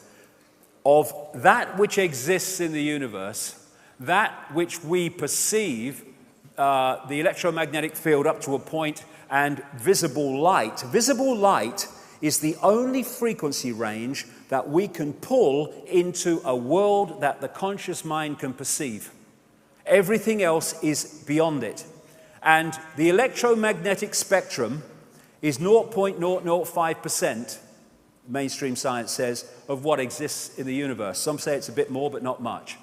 Visible light, which is the only frequency range that we can pull into a reality we experience with the conscious mind, is a fraction of the electromagnetic field. So, as someone rightly said, humans are basically blind in relation to what we can pull into a conscious reality from what actually exists in the universe that we're experiencing. Thus, this is our world. We can't even perceive through the conscious mind these other levels of the electromagnetic spectrum which technology can. So we have a visible universe which is tiny, and we have an invisible universe which is invisibly infinite. And thus what we call a world, what we call the world that we think we're living in, is a tiny, almost infinitesimal frequency band. And if we don't know that, but that which is manipulating this world does, we are in an extraordinarily powerful state of potential manipulation. And the focus of attention I keep talking about, that this society, this crazy controlled society wants us in, is that focus of attention wants us only in that tiny band of frequency, visible light, and not to access the inspiration and insight beyond it through this and the greater mind that will give us a greater fix on what this visible light really is, because it ain't what we think it is. So if we come into this reality and we hold a connection to the greater self beyond it, what I call consciousness, then we've got everything we need. We've got the five senses and the body-mind to directly interact with this frequency band and to get a fix on that level of what's going on and to interact with it. If consciousness, the greater self, wanted to interact with this frequency band, it couldn't hold this because it's on a completely different frequency. So the outer shell, the body that we take on, is within the frequency band that we want to interact with, and thus we can pick things up and they stay in our hands. And so we've got everything we need. When that level of us sees information from the news or politicians or whatever, this level, beyond the illusion, is filtering in insight and intuitive knowing that goes, it's a load of bollocks, isn't it? Yeah, right? But if we don't have that filter, then this can believe it, and does. And if we get disconnected from that, and we only have this, where are we going to look to get a fix on who we are, where we are, and what's happening in the world? We're not going to go there because we don't accept that exists. This is our reality. Where are we going to go? We're going to go in this direction. And what's coming back? The newspapers, the education system, the politicians, the banks, and all the other stuff. This is what the conspiracy is. Isolate them in the five senses, then program the five-sense level of reality with a sense of self in the world that turns them into our slaves. That's the bloody story. And once that happens, we become bewildered humanity. Where am I? What's going on? Open. You see what's going on. Time and space. Oh, it's got to be time and it's got to be space, but it's not, it's illusion. It's a decoded illusion. This is why when you go into the heart and through out of the illusion, there is no time and there is no space, because it's part of the construct. See, if you put a disk in, like a computer game, information into a computer, up on the screen comes decoded information that has scene following scene, time, and it has depth and perspective, space, and yet it's just information on a disk being decoded. And once we get caught in the time illusion, and my goodness me, the whole of society is based on time. What's the time? What's the time? Is that the time? Oh my God, no time. Oh. And that which is the greater self beyond the illusion does not happen or operate within time and space. It's just a construct. It is outside of the construct. Thus, if that inside the construct, the experiencing level is caught in time and space, and the passage of linear time, then it is already disconnecting on that level alone from that which is no time. And people say, well, and that's the idea. And people say, well, there's got to be time. But there's not got to be time. There's got to be decoded time. I mean, look at it. Look at the time we have. I mean, there's an invisible line in the ocean. And if you go one way, you go into yesterday. And if you go that way, you go into tomorrow. And it's not even bloody straight. Look at it.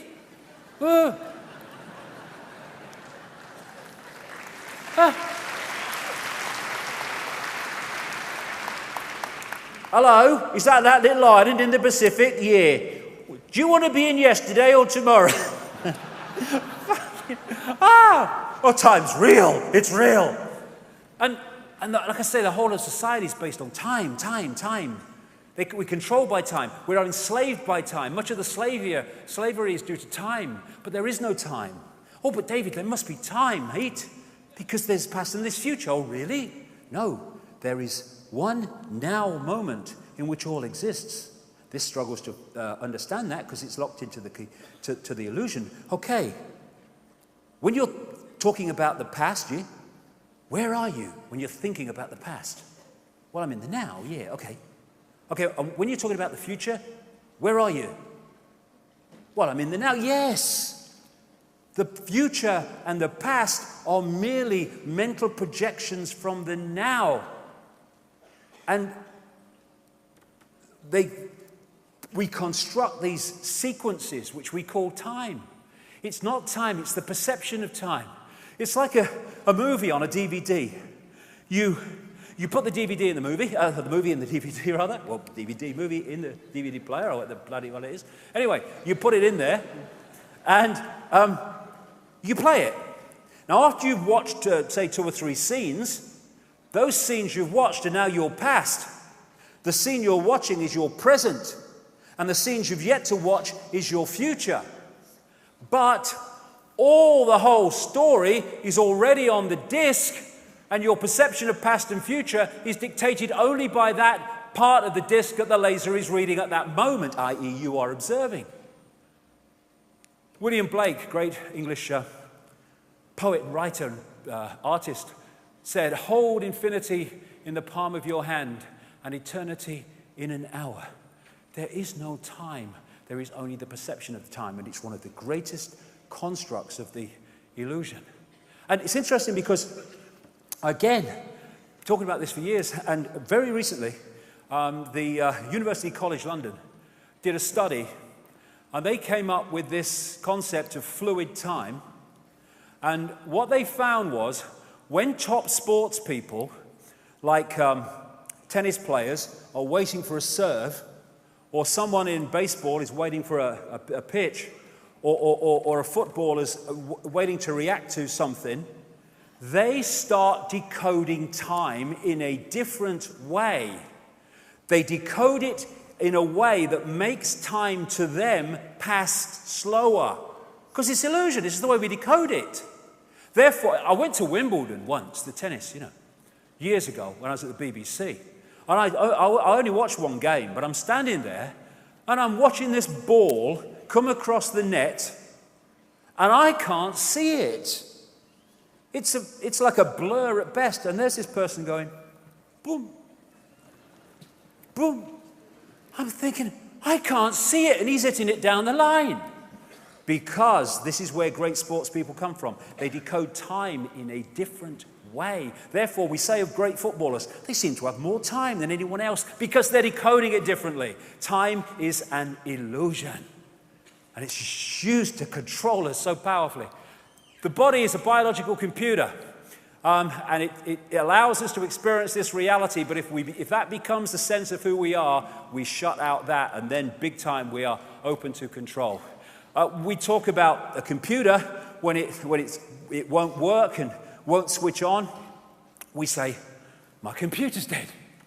Well, when we die, we don't die. The computer ceases to function, and the true self goes on living its infinity. There is no death. And what do you do when your computer, oh, my computer's broken down, it won't work. What are you going to do? I'm going to get another computer. Reincarnation. So, then you have computers going into sleep mode. Well, so do we, when we tick over on very, very little energy, except me last night. I never slept a bloody wink.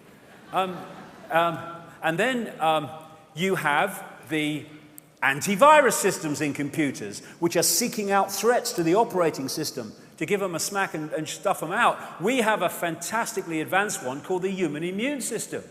And what happens when a new virus in the computer world comes and your antivirus technology is not used to it, it can get through and destroy the operating system. What happens when people like Europeans took smallpox to North America and the Native Americans, they went down like 9 pins because their antivirus, their immune system was not used to that. Same thing, just more advanced. The DNA is the human body computer's central processing unit, CPU, or rather hard drive. The brain is the CPU. It's the hard drive that holds the genetic blueprint. And therefore, when you have people, and there are some doctors that have studied this, I know one in particular who's done a lot of research on it, they found that when people have had heart transplants, particularly heart transplants, funnily enough, but transplants of lungs and other organs, they have taken on not just the characteristics, personality-wise, of the donor, but also aptitudes and gifts, like suddenly they can paint well and they didn't before. And people are going, why? This is a mystery. No, it's not a mystery. What is downloaded from the donor to the receiver is information, which is now available to the receiving operating system and can influence the aptitudes, thoughts, and actions of that system. And this is the CPU, the brain, the central processing unit, which processes information, but the whole genetic system is processing information, and this, in its true power, is the biggest processor of information. And this is an enhanced picture taken at the Necker Hospital in Paris, where they put tracer dye into acupuncture points in, the acupuncture healing system. And I looked at that and I thought that's a motherboard. And it's interesting because what's passing through these meridian lines is what the Chinese call qi. It goes back thousands of years. And what they found is when the qi energy passing through these lines is not moving at optimum speed, it's too fast or it's too slow, then there is manifest in that body a mental or emotional or physical dis-ease, disharmony. And of course, what happens when a virus hits a computer? What's the first thing we see? Hey, my computer's ever so slow today. Yes, because the information is not passing around to optimum, so the computer is malfunctioning. The information is not passing around the body to optimum. The body computer is malfunctioning, which we call dis-ease. And what acupuncture is doing with the needles and various other techniques is balancing this flow of qi, information, to restore that harmony. So someone like Dogma, what do you think of that, Dogma? Oh, rubbish, rubbish. How can you put a needle in a toe to cure a headache? It's ridiculous. Okay, let me just take you through that, darling. These lines go around the body. They are circuits. And if the circuit affecting the head and causing the headache is blocked in the toe dogma, it's no bloody use putting a needle in the head, mate, is it? Is it, really? No. And that's the other thing. Computers and computer viruses. What are they? They are rogue information. They are rogue information that distorts the information balance and harmony of the computer operating system and thus distort the way it operates. When it happens in human beings, we call that illness and disease. Distorted information. That is what this is. That's what this is.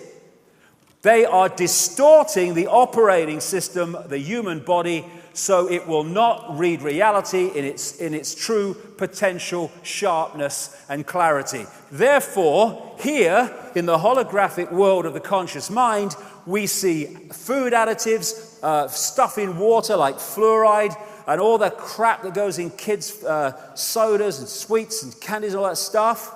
But if you take that down to its base state, these are all vibrational information fields of great distortion. And thus, they are distorting the information balance of the body, and that's how food additives and additives to water and all the other stuff cause mental, emotional, and physical dis-ease. And they're doing it on purpose. And they're doing it on purpose because they are freaking insane. And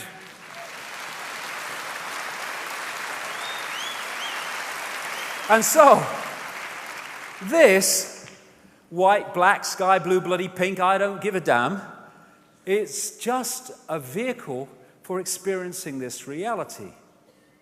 And thus, it is like a spacesuit, a genetic spacesuit in a way, that allows you to experience a certain reality that you otherwise couldn't in your another state. And that's why this is, in terms of understanding reality, the ultimate freaking idiocy.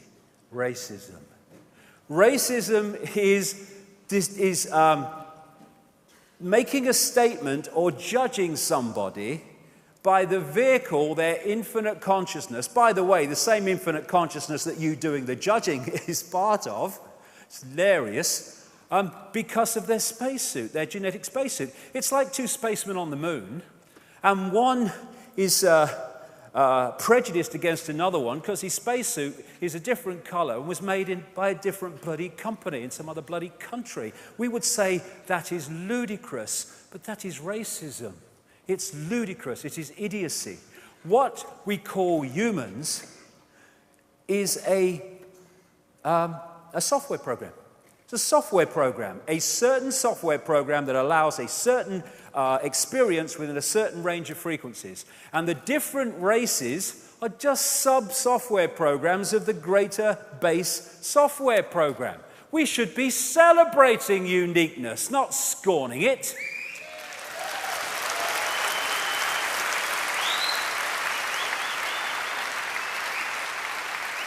More the bloody merrier, I say. I've seen racial supremacists, and they're not all bloody white either. I'll tell you, you don't have to be white to be a racist. But I've seen racial supremacists, and I think if you're the bloody master race, I'd rather be like I am, thank you very much. Bloody hell. And DNA just turns out to be a software program. Of course it is, because it's part of the software program we call human. The San Francisco Chronicle did an article on DNA. It said DNA is a universal software code. From bacteria to humans, the basic instructions for life are written with the same language. You know, the difference in the codes, A, C, G, and T, my codes actually are quite unique. They're G and T, G and T, G and T. People watching around the world, that's gin and tonic, by the way. But A, C, G, and T, and how these four codes are in relation to each other decides what your outer form is. And the difference between a rat and a human in terms of the DNA coding is ludicrously small compared with the difference in the outer form. In fact, if you're a politician, it's even bloody closer, apparently. You know what I mean? Yeah.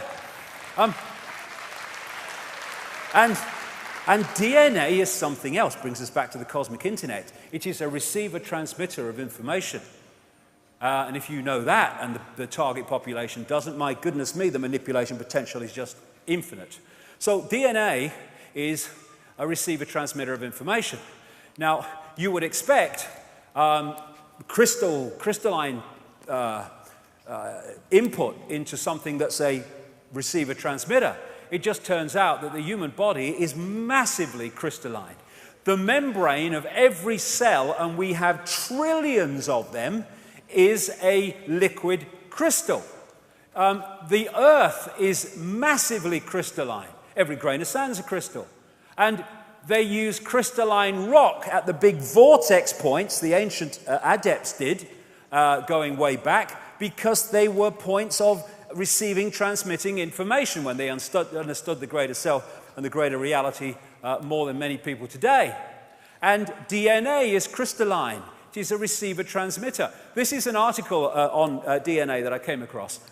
From the characteristic form of this giant molecule, a wound double helix, the DNA represents an ideal electromagnetic antenna. On one end, it is elongated and thus a blade which can take up very well electrical pulses. On the other hand, seen from above, it has the form of a ring and thus is a very magnetical antenna.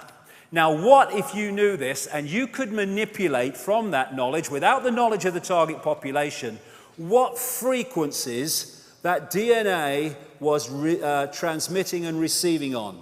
If you could dictate that, you would squeeze, brackets visible light, the perception range of the target population into a tiny band, which will be very relevant in part 2. So we have mind-body, which is the holographic body and the lower auric field, body-mind.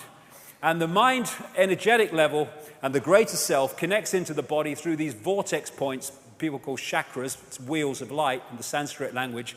And it connects into the body through the endocrine system of glands. Now, two very, very important glands in the endocrine system that take us beyond the illusion into the greater reality are the pineal gland and the pituitary gland, which are part of the system that has become known as the third eye.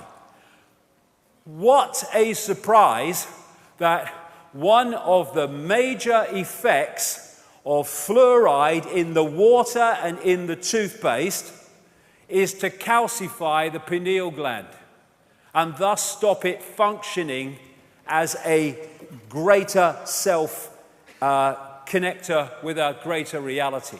They want to hold us in the five senses. That's why all these things are targeted.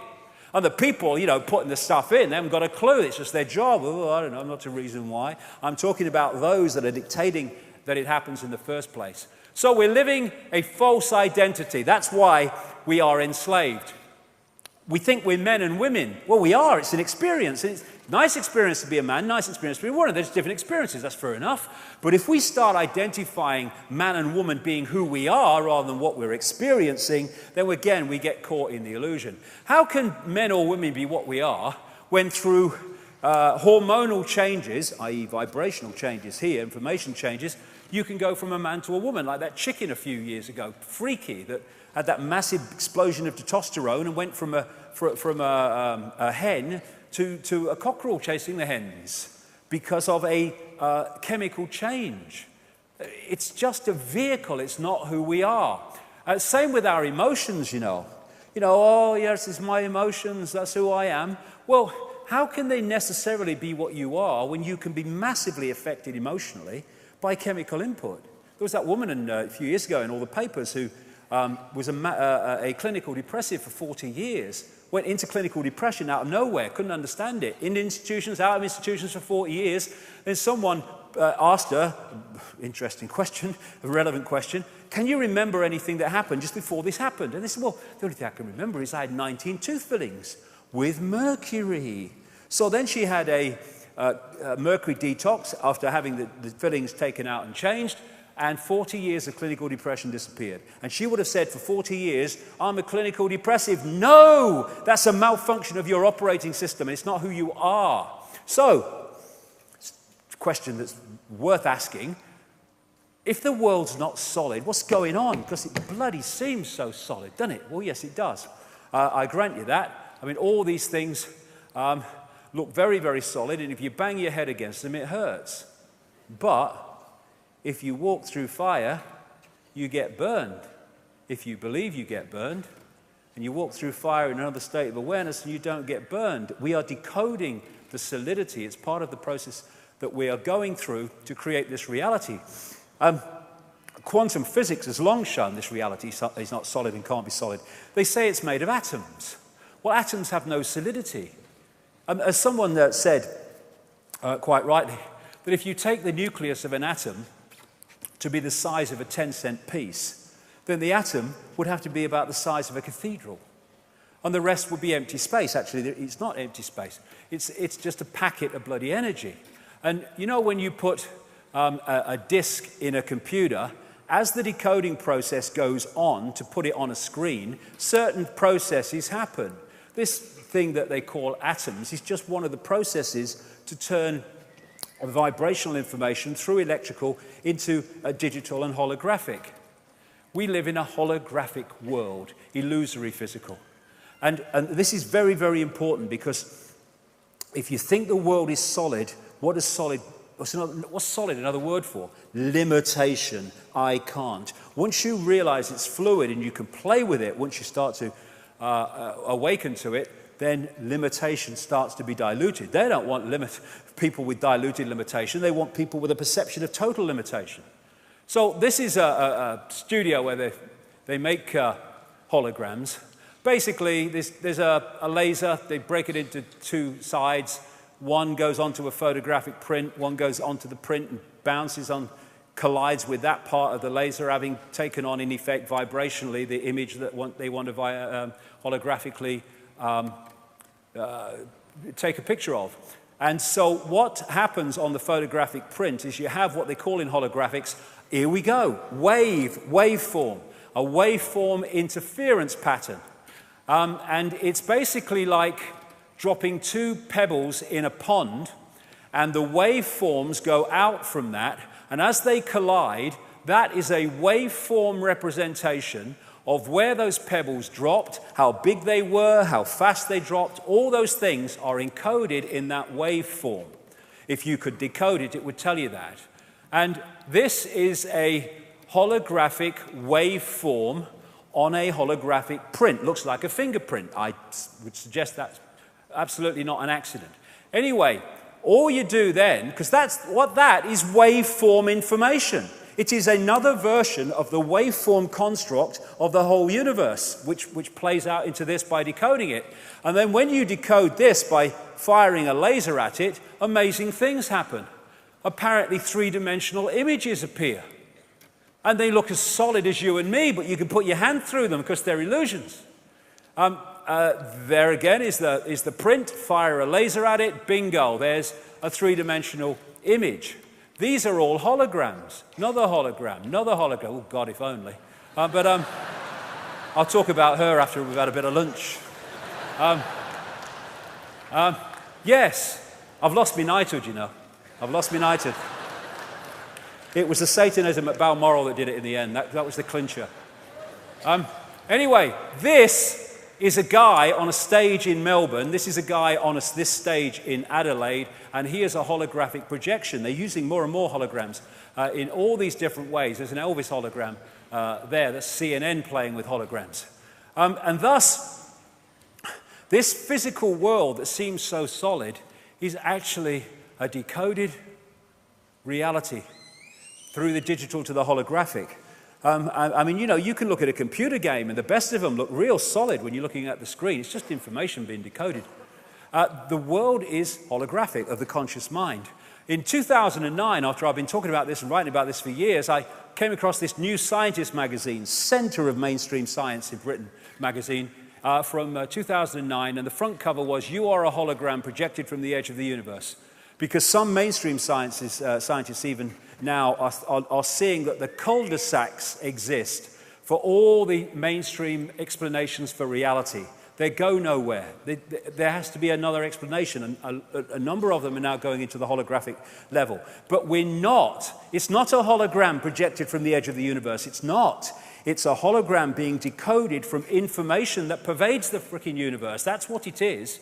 And there's this other thing about this question that many scientists have when they've seen that something can take a wave form and a particle form at the same time. How is that possible? Well, let's look at the hologram.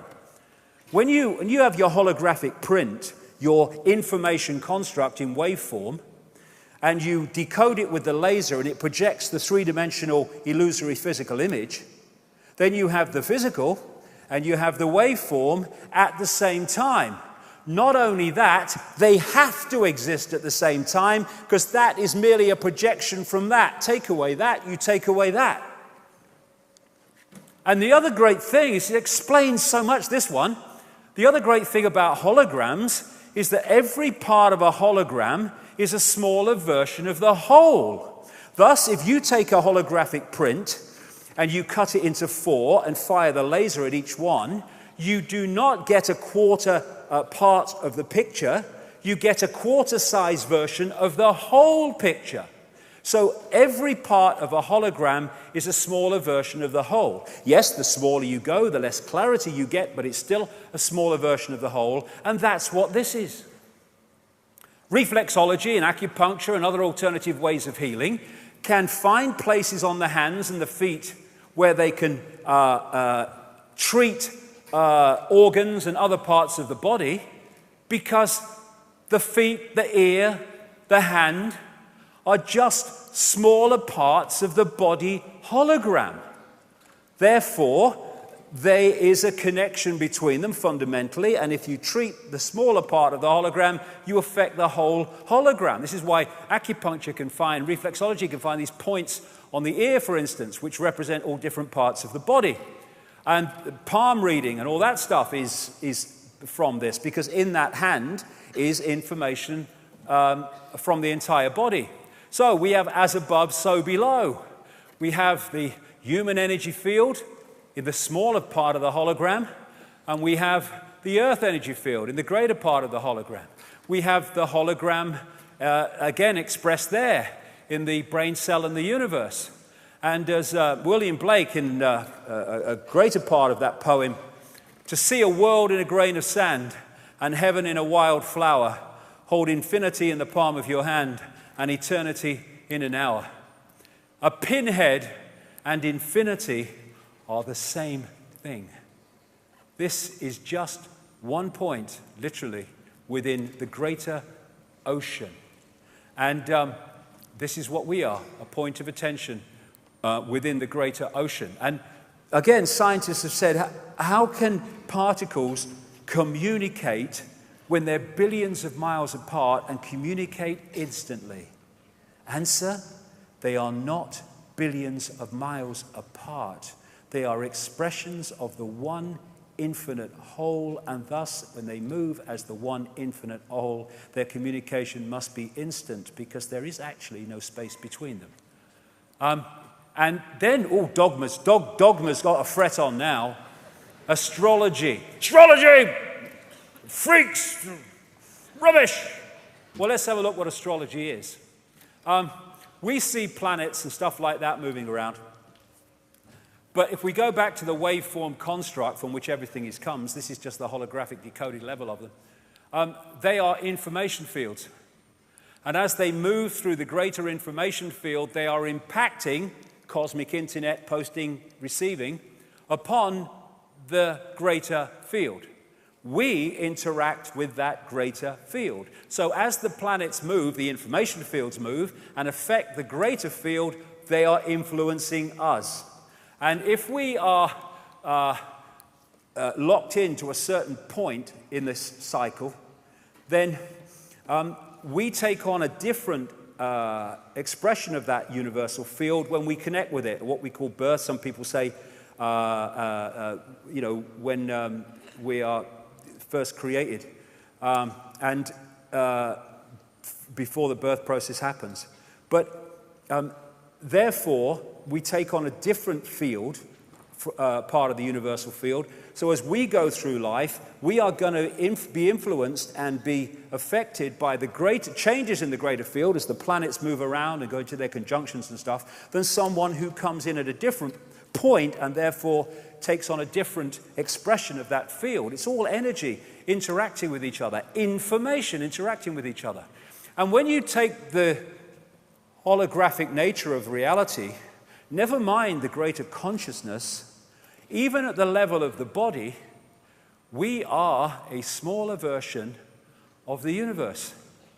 Because the universe is holographic, therefore we are a smaller version of the universe.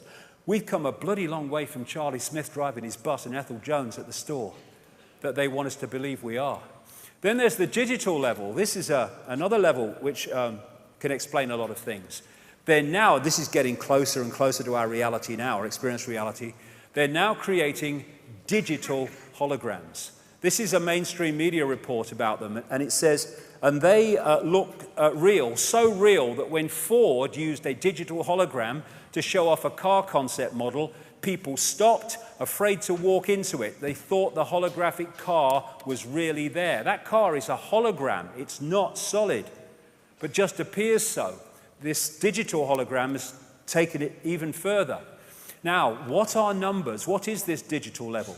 It's the digital level of the universe that numerology comes in to.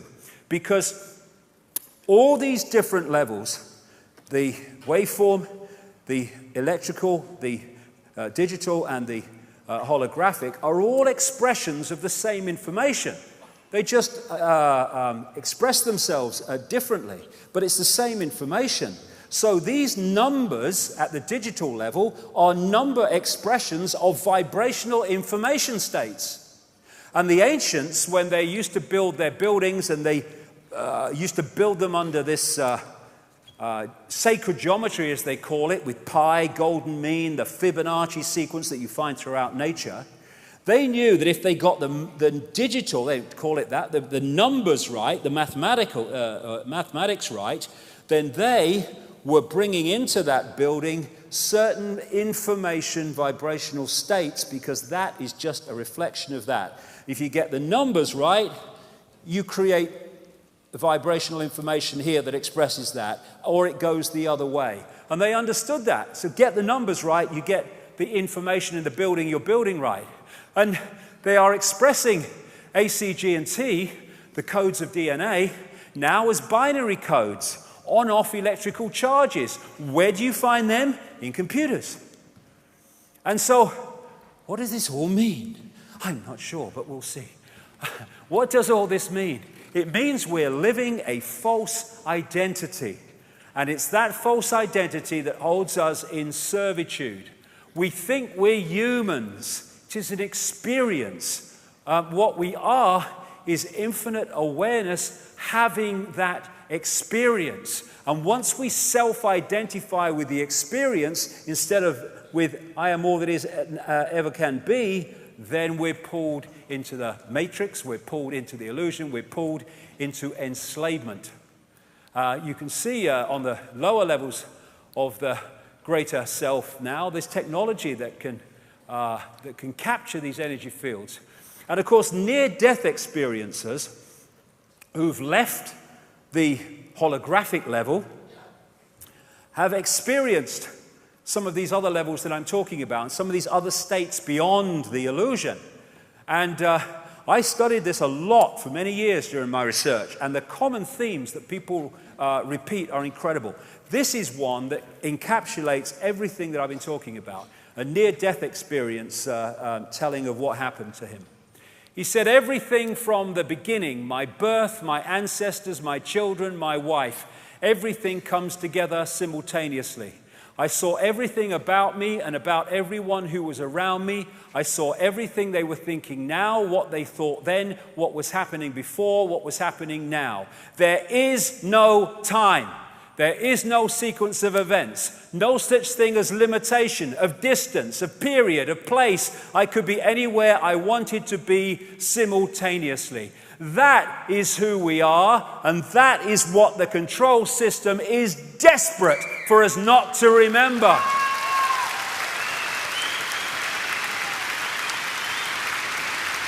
And when we get caught in the telescope, in the lens, we can get caught in the illusion of time and space. I'm massively involved in that are the two hemispheres of the brain. This is a big thing in terms of the way we're controlled and enslaved. There are two hemispheres of the brain, the left and right, and then there is this bridge, corpus callosum, that's supposed to be the means through which they talk to each other. They have very, very different personalities, very, very different ways of decoding reality. Ideal, we are whole brain people and get the best of both. Goal of the control system, stick them in the left brain, shut the right brain down. So the left side of the brain is logical in its version of logic, and it is sequential. What it does is take happenings in the now and it puts them in a sequence. And we call this sequence time. And the faster it moves the sequence, the faster time seems to be passing. The slower it moves the sequence, the slower time seems to be passing. Thus, when you are in a situation you don't like, oh, time's passing so slow. Situation you love, oh my goodness, is that the time? It's flown today. It's because the sequence is being put together in a different experiential way. That's time. Oh my goodness me. No, it's the left side of the brain. It's, this is the big one. It looks at things in parts.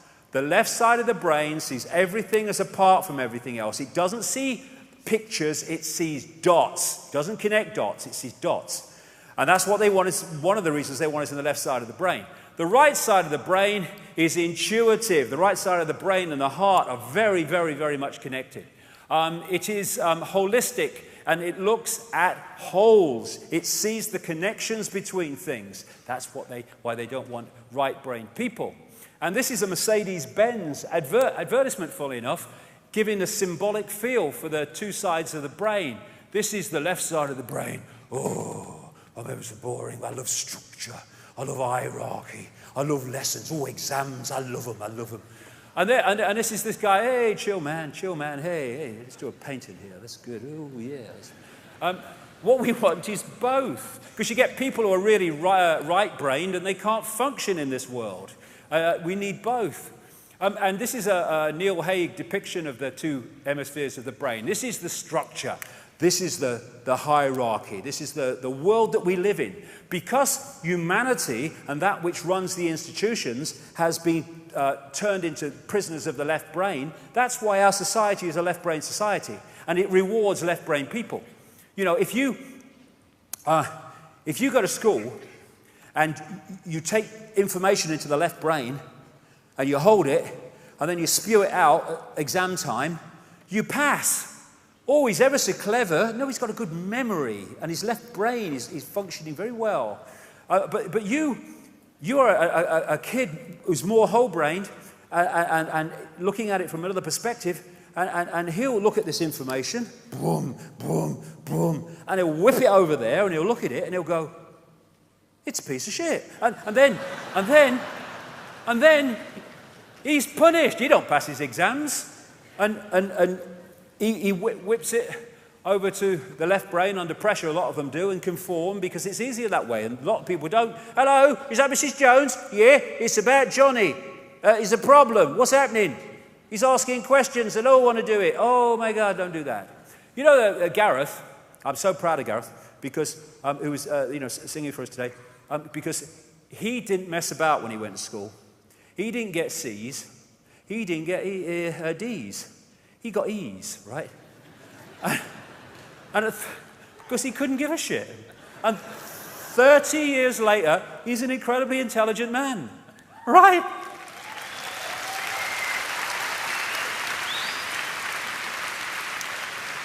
And here's another Neil Haig depiction. What this system is set up to do, therefore, and what I've just described is part of it, is to firewall off the left side of the brain and keep right brain people out.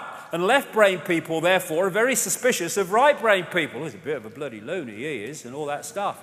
This is the artist. This is the maverick. This is the visionary. This is the one that can see beyond the illusion. But they want the focus of attention in the left side of the brain. Hey, look, mate, honestly, mate, okay, I'm standing here, I've got reddish hair, I've got a brown bloody T-shirt on, there's a big word called doom on the bloody... No, mate, it can't be. I'm driving down the road, I'm going to vote for Obama. You know, I mean, The illusion is just so massive. And this is Jill Bolte-Taylor. She's a brain scientist. And she had a stroke in the left side of the brain in 1996, one morning. And as the stroke was happening, she was getting more and more outside of this reality that we call the real world. And what was happening is that her left side of the brain was no longer decoding reality as it should because it was malfunctioning. Suddenly, her hands didn't look like hands anymore. There was no point where her body ended and the rest of the room started. It was one energy field. She, in her words, lost 37 years of emotional baggage because the baggage was in the operating system and it was no longer being decoded, thus she wasn't experiencing it. And she said that during this stroke, when it was happening, she didn't realize it was a stroke for a while. She actually remained conscious for a lot of time, which is why she was able to retell the experience. And she said at one point, she's trying to call work to get some help.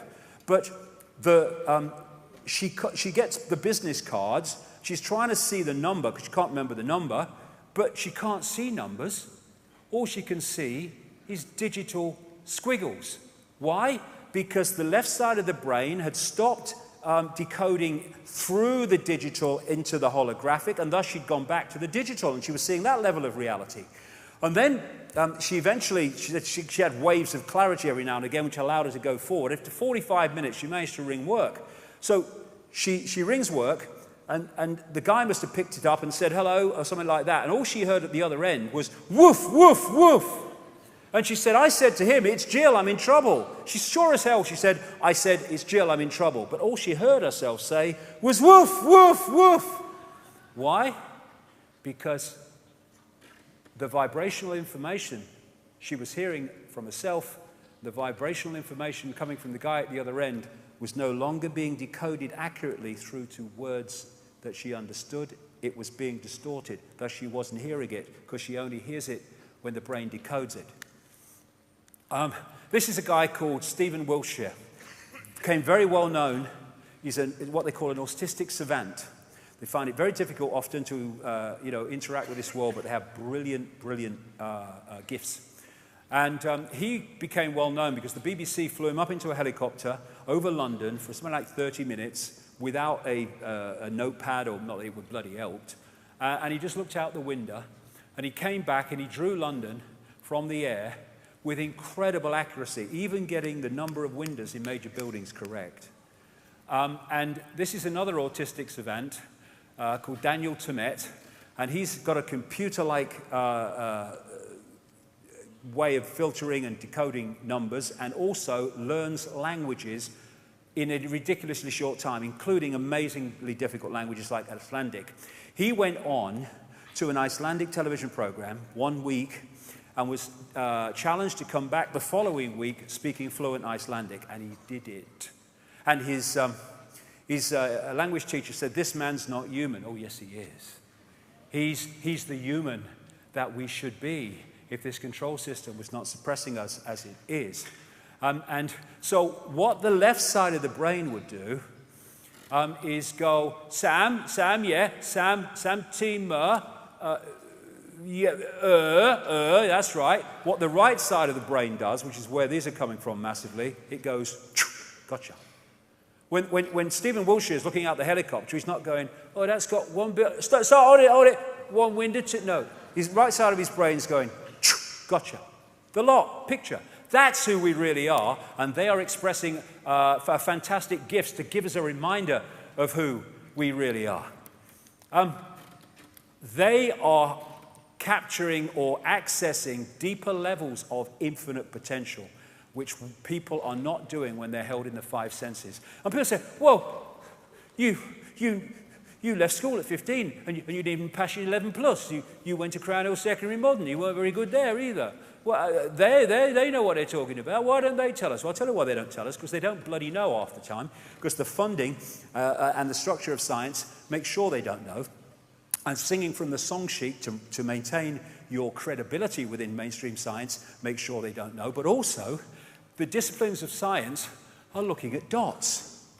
This is my discipline. This is my discipline. And they fight for funding and prestige. They don't bloody talk to each other half the time. They don't connect dots. They're just focused on one dot. And if you look at the world like that, how the hell are you going to connect the dots to see how the world picture is put together? You're not. We worship the intellect. Boom, boom. Have you noticed? Not by accident. They're putting kids through what you might call academic type subjects, boom, left brain, earlier and earlier. You know why? Because letting kids play and play and play is ad lib, it's creative, it's imagination, boom, boom, boom. They don't want that. They want them in here as early as possible. Kids shouldn't be going to bloody school at that age. They should be playing the wonder of the bloody world.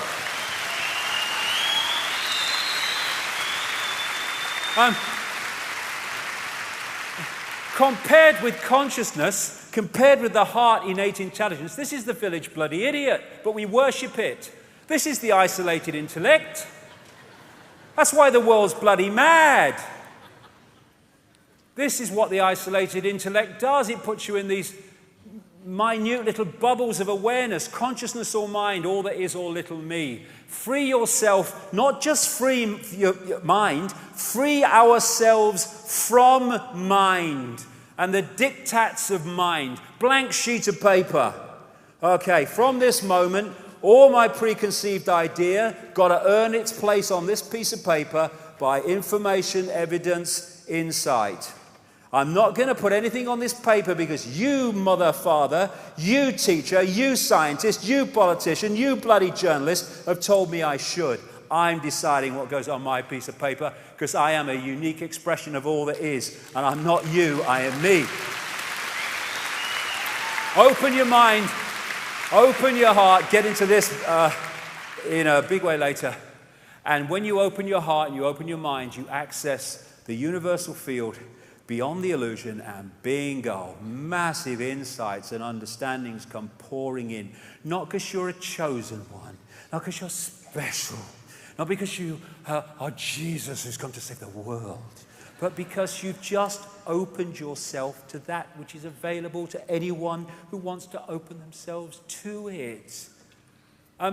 All possibility, infinite love is the only truth. Everything else is illusion. And this fork on the road, are we going to go with the head, which has got us into this bloody mess, or are we going to go with the heart, which takes another look at everything? Or even better, are we going to bring them together so they work as one unit in unison and we get the best of both? Consciousness or clones, that's the fork on the road. And when we open ourselves to the greater awareness, we start to hear and dance to the music of the universe that is screaming at us, listen, dance. I can't hear, I can't dance, I've got to go to work, I've got to go to school. And John Milton said, those who danced were thought to be quite insane by those who could not hear the music. Those who are closed to the music, oh my God, it's so sad. They think you're crazy because you can hear what they can't hear, and thus you see and experience and behave in ways that they cannot understand. It's not that one is right or wrong, it's that one is coming from a different sense of reality. William Blake, if the doors of perception were cleansed, everything would be appear to man as it is, infinite. The conspiracy wants to make sure those doors to perception are never cleansed. And they do it through manipulation of our perceptions, through words, through religion, through education, through food additives that distort the brain and rewire it. And George Carlin, the great George Carlin, American comedian, he said, they don't want a population of citizens capable of critical thinking. They don't want well-informed, well-educated people capable of critical thinking. They're not interested in that. That doesn't help them. That's against their interests. They don't want people who are smart enough to sit around the kitchen table and figure out how badly they're getting fucked by a system that threw them overboard 30 years ago. That's what they don't want. And what, as I come to the end of this first part, what we have been subjected to, not just these generations, but for generations untold, is a gigantic hoax. A hoax that has sold us a fake reality, a fake version of how we should live our lives, and thus they have enslaved infinite awareness in a perception of little me. And here's a short video. It is absolutely brilliant, and it encapsulates the point I'm making here. This is fantastic. In music, one doesn't make the end of the composition the point of the composition. If that were so, the best conductors would be those who play fastest. And there would be composers who wrote only finales. People go to concert just to hear one crashing chord, because that's the end. But we don't see that as something brought by our education into our everyday conduct.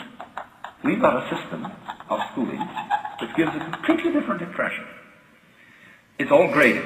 And what we do is we put the child into the corridor of this grade system with a kind of, come on, kitty, kitty, kitty. And yeah, you go to kindergarten, you know. And that's a great thing, because when you finish that, you'll get into first grade. Whoa! And then, come on, first grade leads to second grade, and so on, and then you get out of grade school, you go to high school, and it's revving up, the thing is coming. Then you're going to go to college, and by Jove, then you get into graduate school, and when you're through with graduate school, you go out to join the world. And then you get into some racket where you're selling insurance. And they've got that quota to make. And you're going to make that. And all the time, the thing is coming. It's coming. It's coming. That great thing, the success you're working for. Then when you wake up one day about 40 years old, you say, my God, I've arrived. I'm there. And you don't feel very different from what you always felt. And there's a slight letdown because you feel there's a hoax. And there was a hoax. A dreadful hoax. They made you miss everything. We thought of life by analogy with a journey, with a pilgrimage, which had a serious purpose at the end, and the thing was to get to that end, success or whatever it is, or maybe heaven after you're dead. But we missed the point the whole way along. It was a musical thing, and you were supposed to sing or to dance while the music was being played. Exactly. That is so brilliant. That's so brilliant. So, we're back to the little question. Why? Why is it like that? Why is the hoax? Who's behind the hoax? It's a multi-level conspiracy. Who is controlling our sense of reality? Well, the rabbit hole goes so deep in answering that question. And in part two, when we've had a break for an hour for some lunch, and we'll be back absolutely on an hour, because I've got so much to get through today, I will be going, in my experience anyway, deeper in the rabbit hole than has gone before in seeing where this is all coming from. And that's the end of part one. See you in an hour. Thank you very much. Thank you.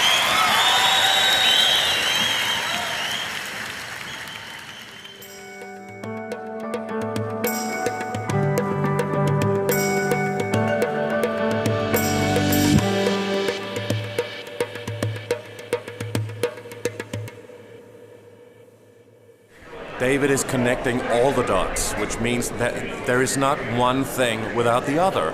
It's all connected, and not everybody does that. Some people they just see it in a tiny tunnel vision kind of way, and he's connecting everything, and that I think is so amazing. I mean, I wish more people would do that and start seeing that you have to talk about all of it. It's the spiritual side, the awareness, consciousness, the political side, the whole pharmaceutical industry, it's the educational system, the dumbing down of people in the educational system, which is incredible. I mean, there are so much to learn, and I think everybody, I mean, you can see he's filling up Wembley Arena now.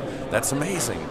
You know, it's just, and even if you're not aware of these things, you don't really like it, and you're too afraid of it, then at least get the information, listen to the things. That's why his presentation is very important. You cannot just watch a little moment of it. You know, you have to see the whole thing, and that's what he's also talking about. You know, that you have to see it from start to finish.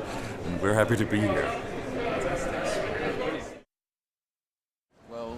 I heard about it first by my mum telling me. I've been banging on this since the day they were born. And then I looked up onto the internet, found his website, and started reading up stories through YouTube as well, and all social media.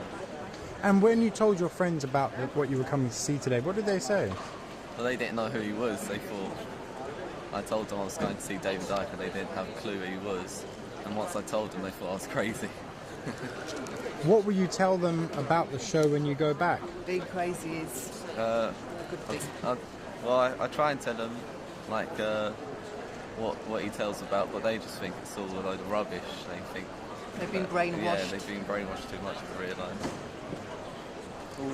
And it's quite good for them because David's saying to them, you know, you go to school, you get a job, your identity is David says that you lose your sense of identity because the first thing anyone asks you when you meet them is, oh, what do you do for a living? And automatically you go, oh, I'm a bus driver or I'm a doctor. And that is your identity. That's not your identity. You are you. The answer to that question should be, what do I do for a living? I live life. I ask questions. I want to experience. You know, I want my freedom to be who I am, not just put in a box. But David's telling everyone this, and I hope that everyone will start to listen.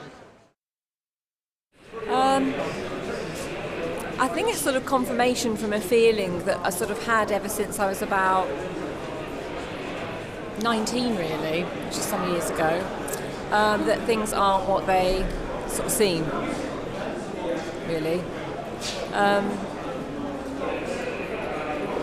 Yeah, so I think it's sort of confirmation, and it's just, I suppose it's a bit mind-blowing because I think a lot of things are what people sort of think, you know, is potentially there, and it's just knowledge that's brought into, I suppose, society, if you want to listen to it, that I think people innately are sort of quite aware of, but haven't perhaps maybe had the time to investigate it.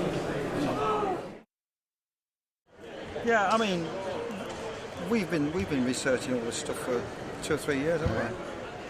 And the funny thing is, I always seem to keep up with David because whatever I'm learning at the time, he seems to come out with. At the moment, I'm reading a book, and a lot of what he said today is actually what I've been reading the last week or so in this book. You know, I'm reading a couple of pages at a time. Yeah. And you're the same, aren't you? Do you know what I liked? He's no ego. He said he's not a prophet. He's no ego. The powers that we're against, we're all fighting against, their problem is their ego. He hasn't got an ego. And all the good guys don't have an ego.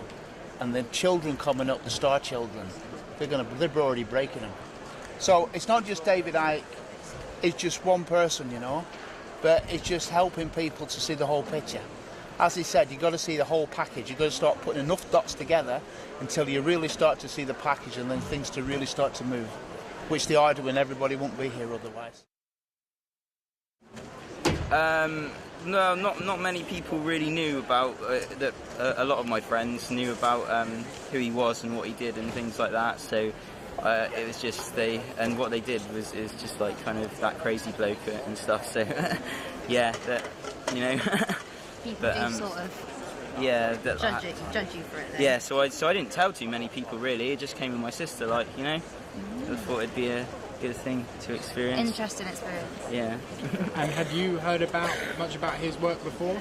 Only through you, because I remember you buying his book in Waterstones in Bristol, and then like sort of reading bits through it and that. So I'm still. Bought it for me for Christmas, didn't you? Yeah, so I still don't know a lot about it. So this is more of a massive insight for me, learning what he does and what he teaches, and do you know what I mean, and how, I don't know. So it being your first, session, first experience, what is the main thing that you have taken away from the first section there? Just, I didn't realise how it's not just someone giving their opinion. There's so much science to it and stuff like that, and it makes it a lot more logical. But it's also very easy to understand. It's not just some guy rambling on for 3 hours. It's like, it's all interesting and it all links in at the end, and it's like, I was quite surprised.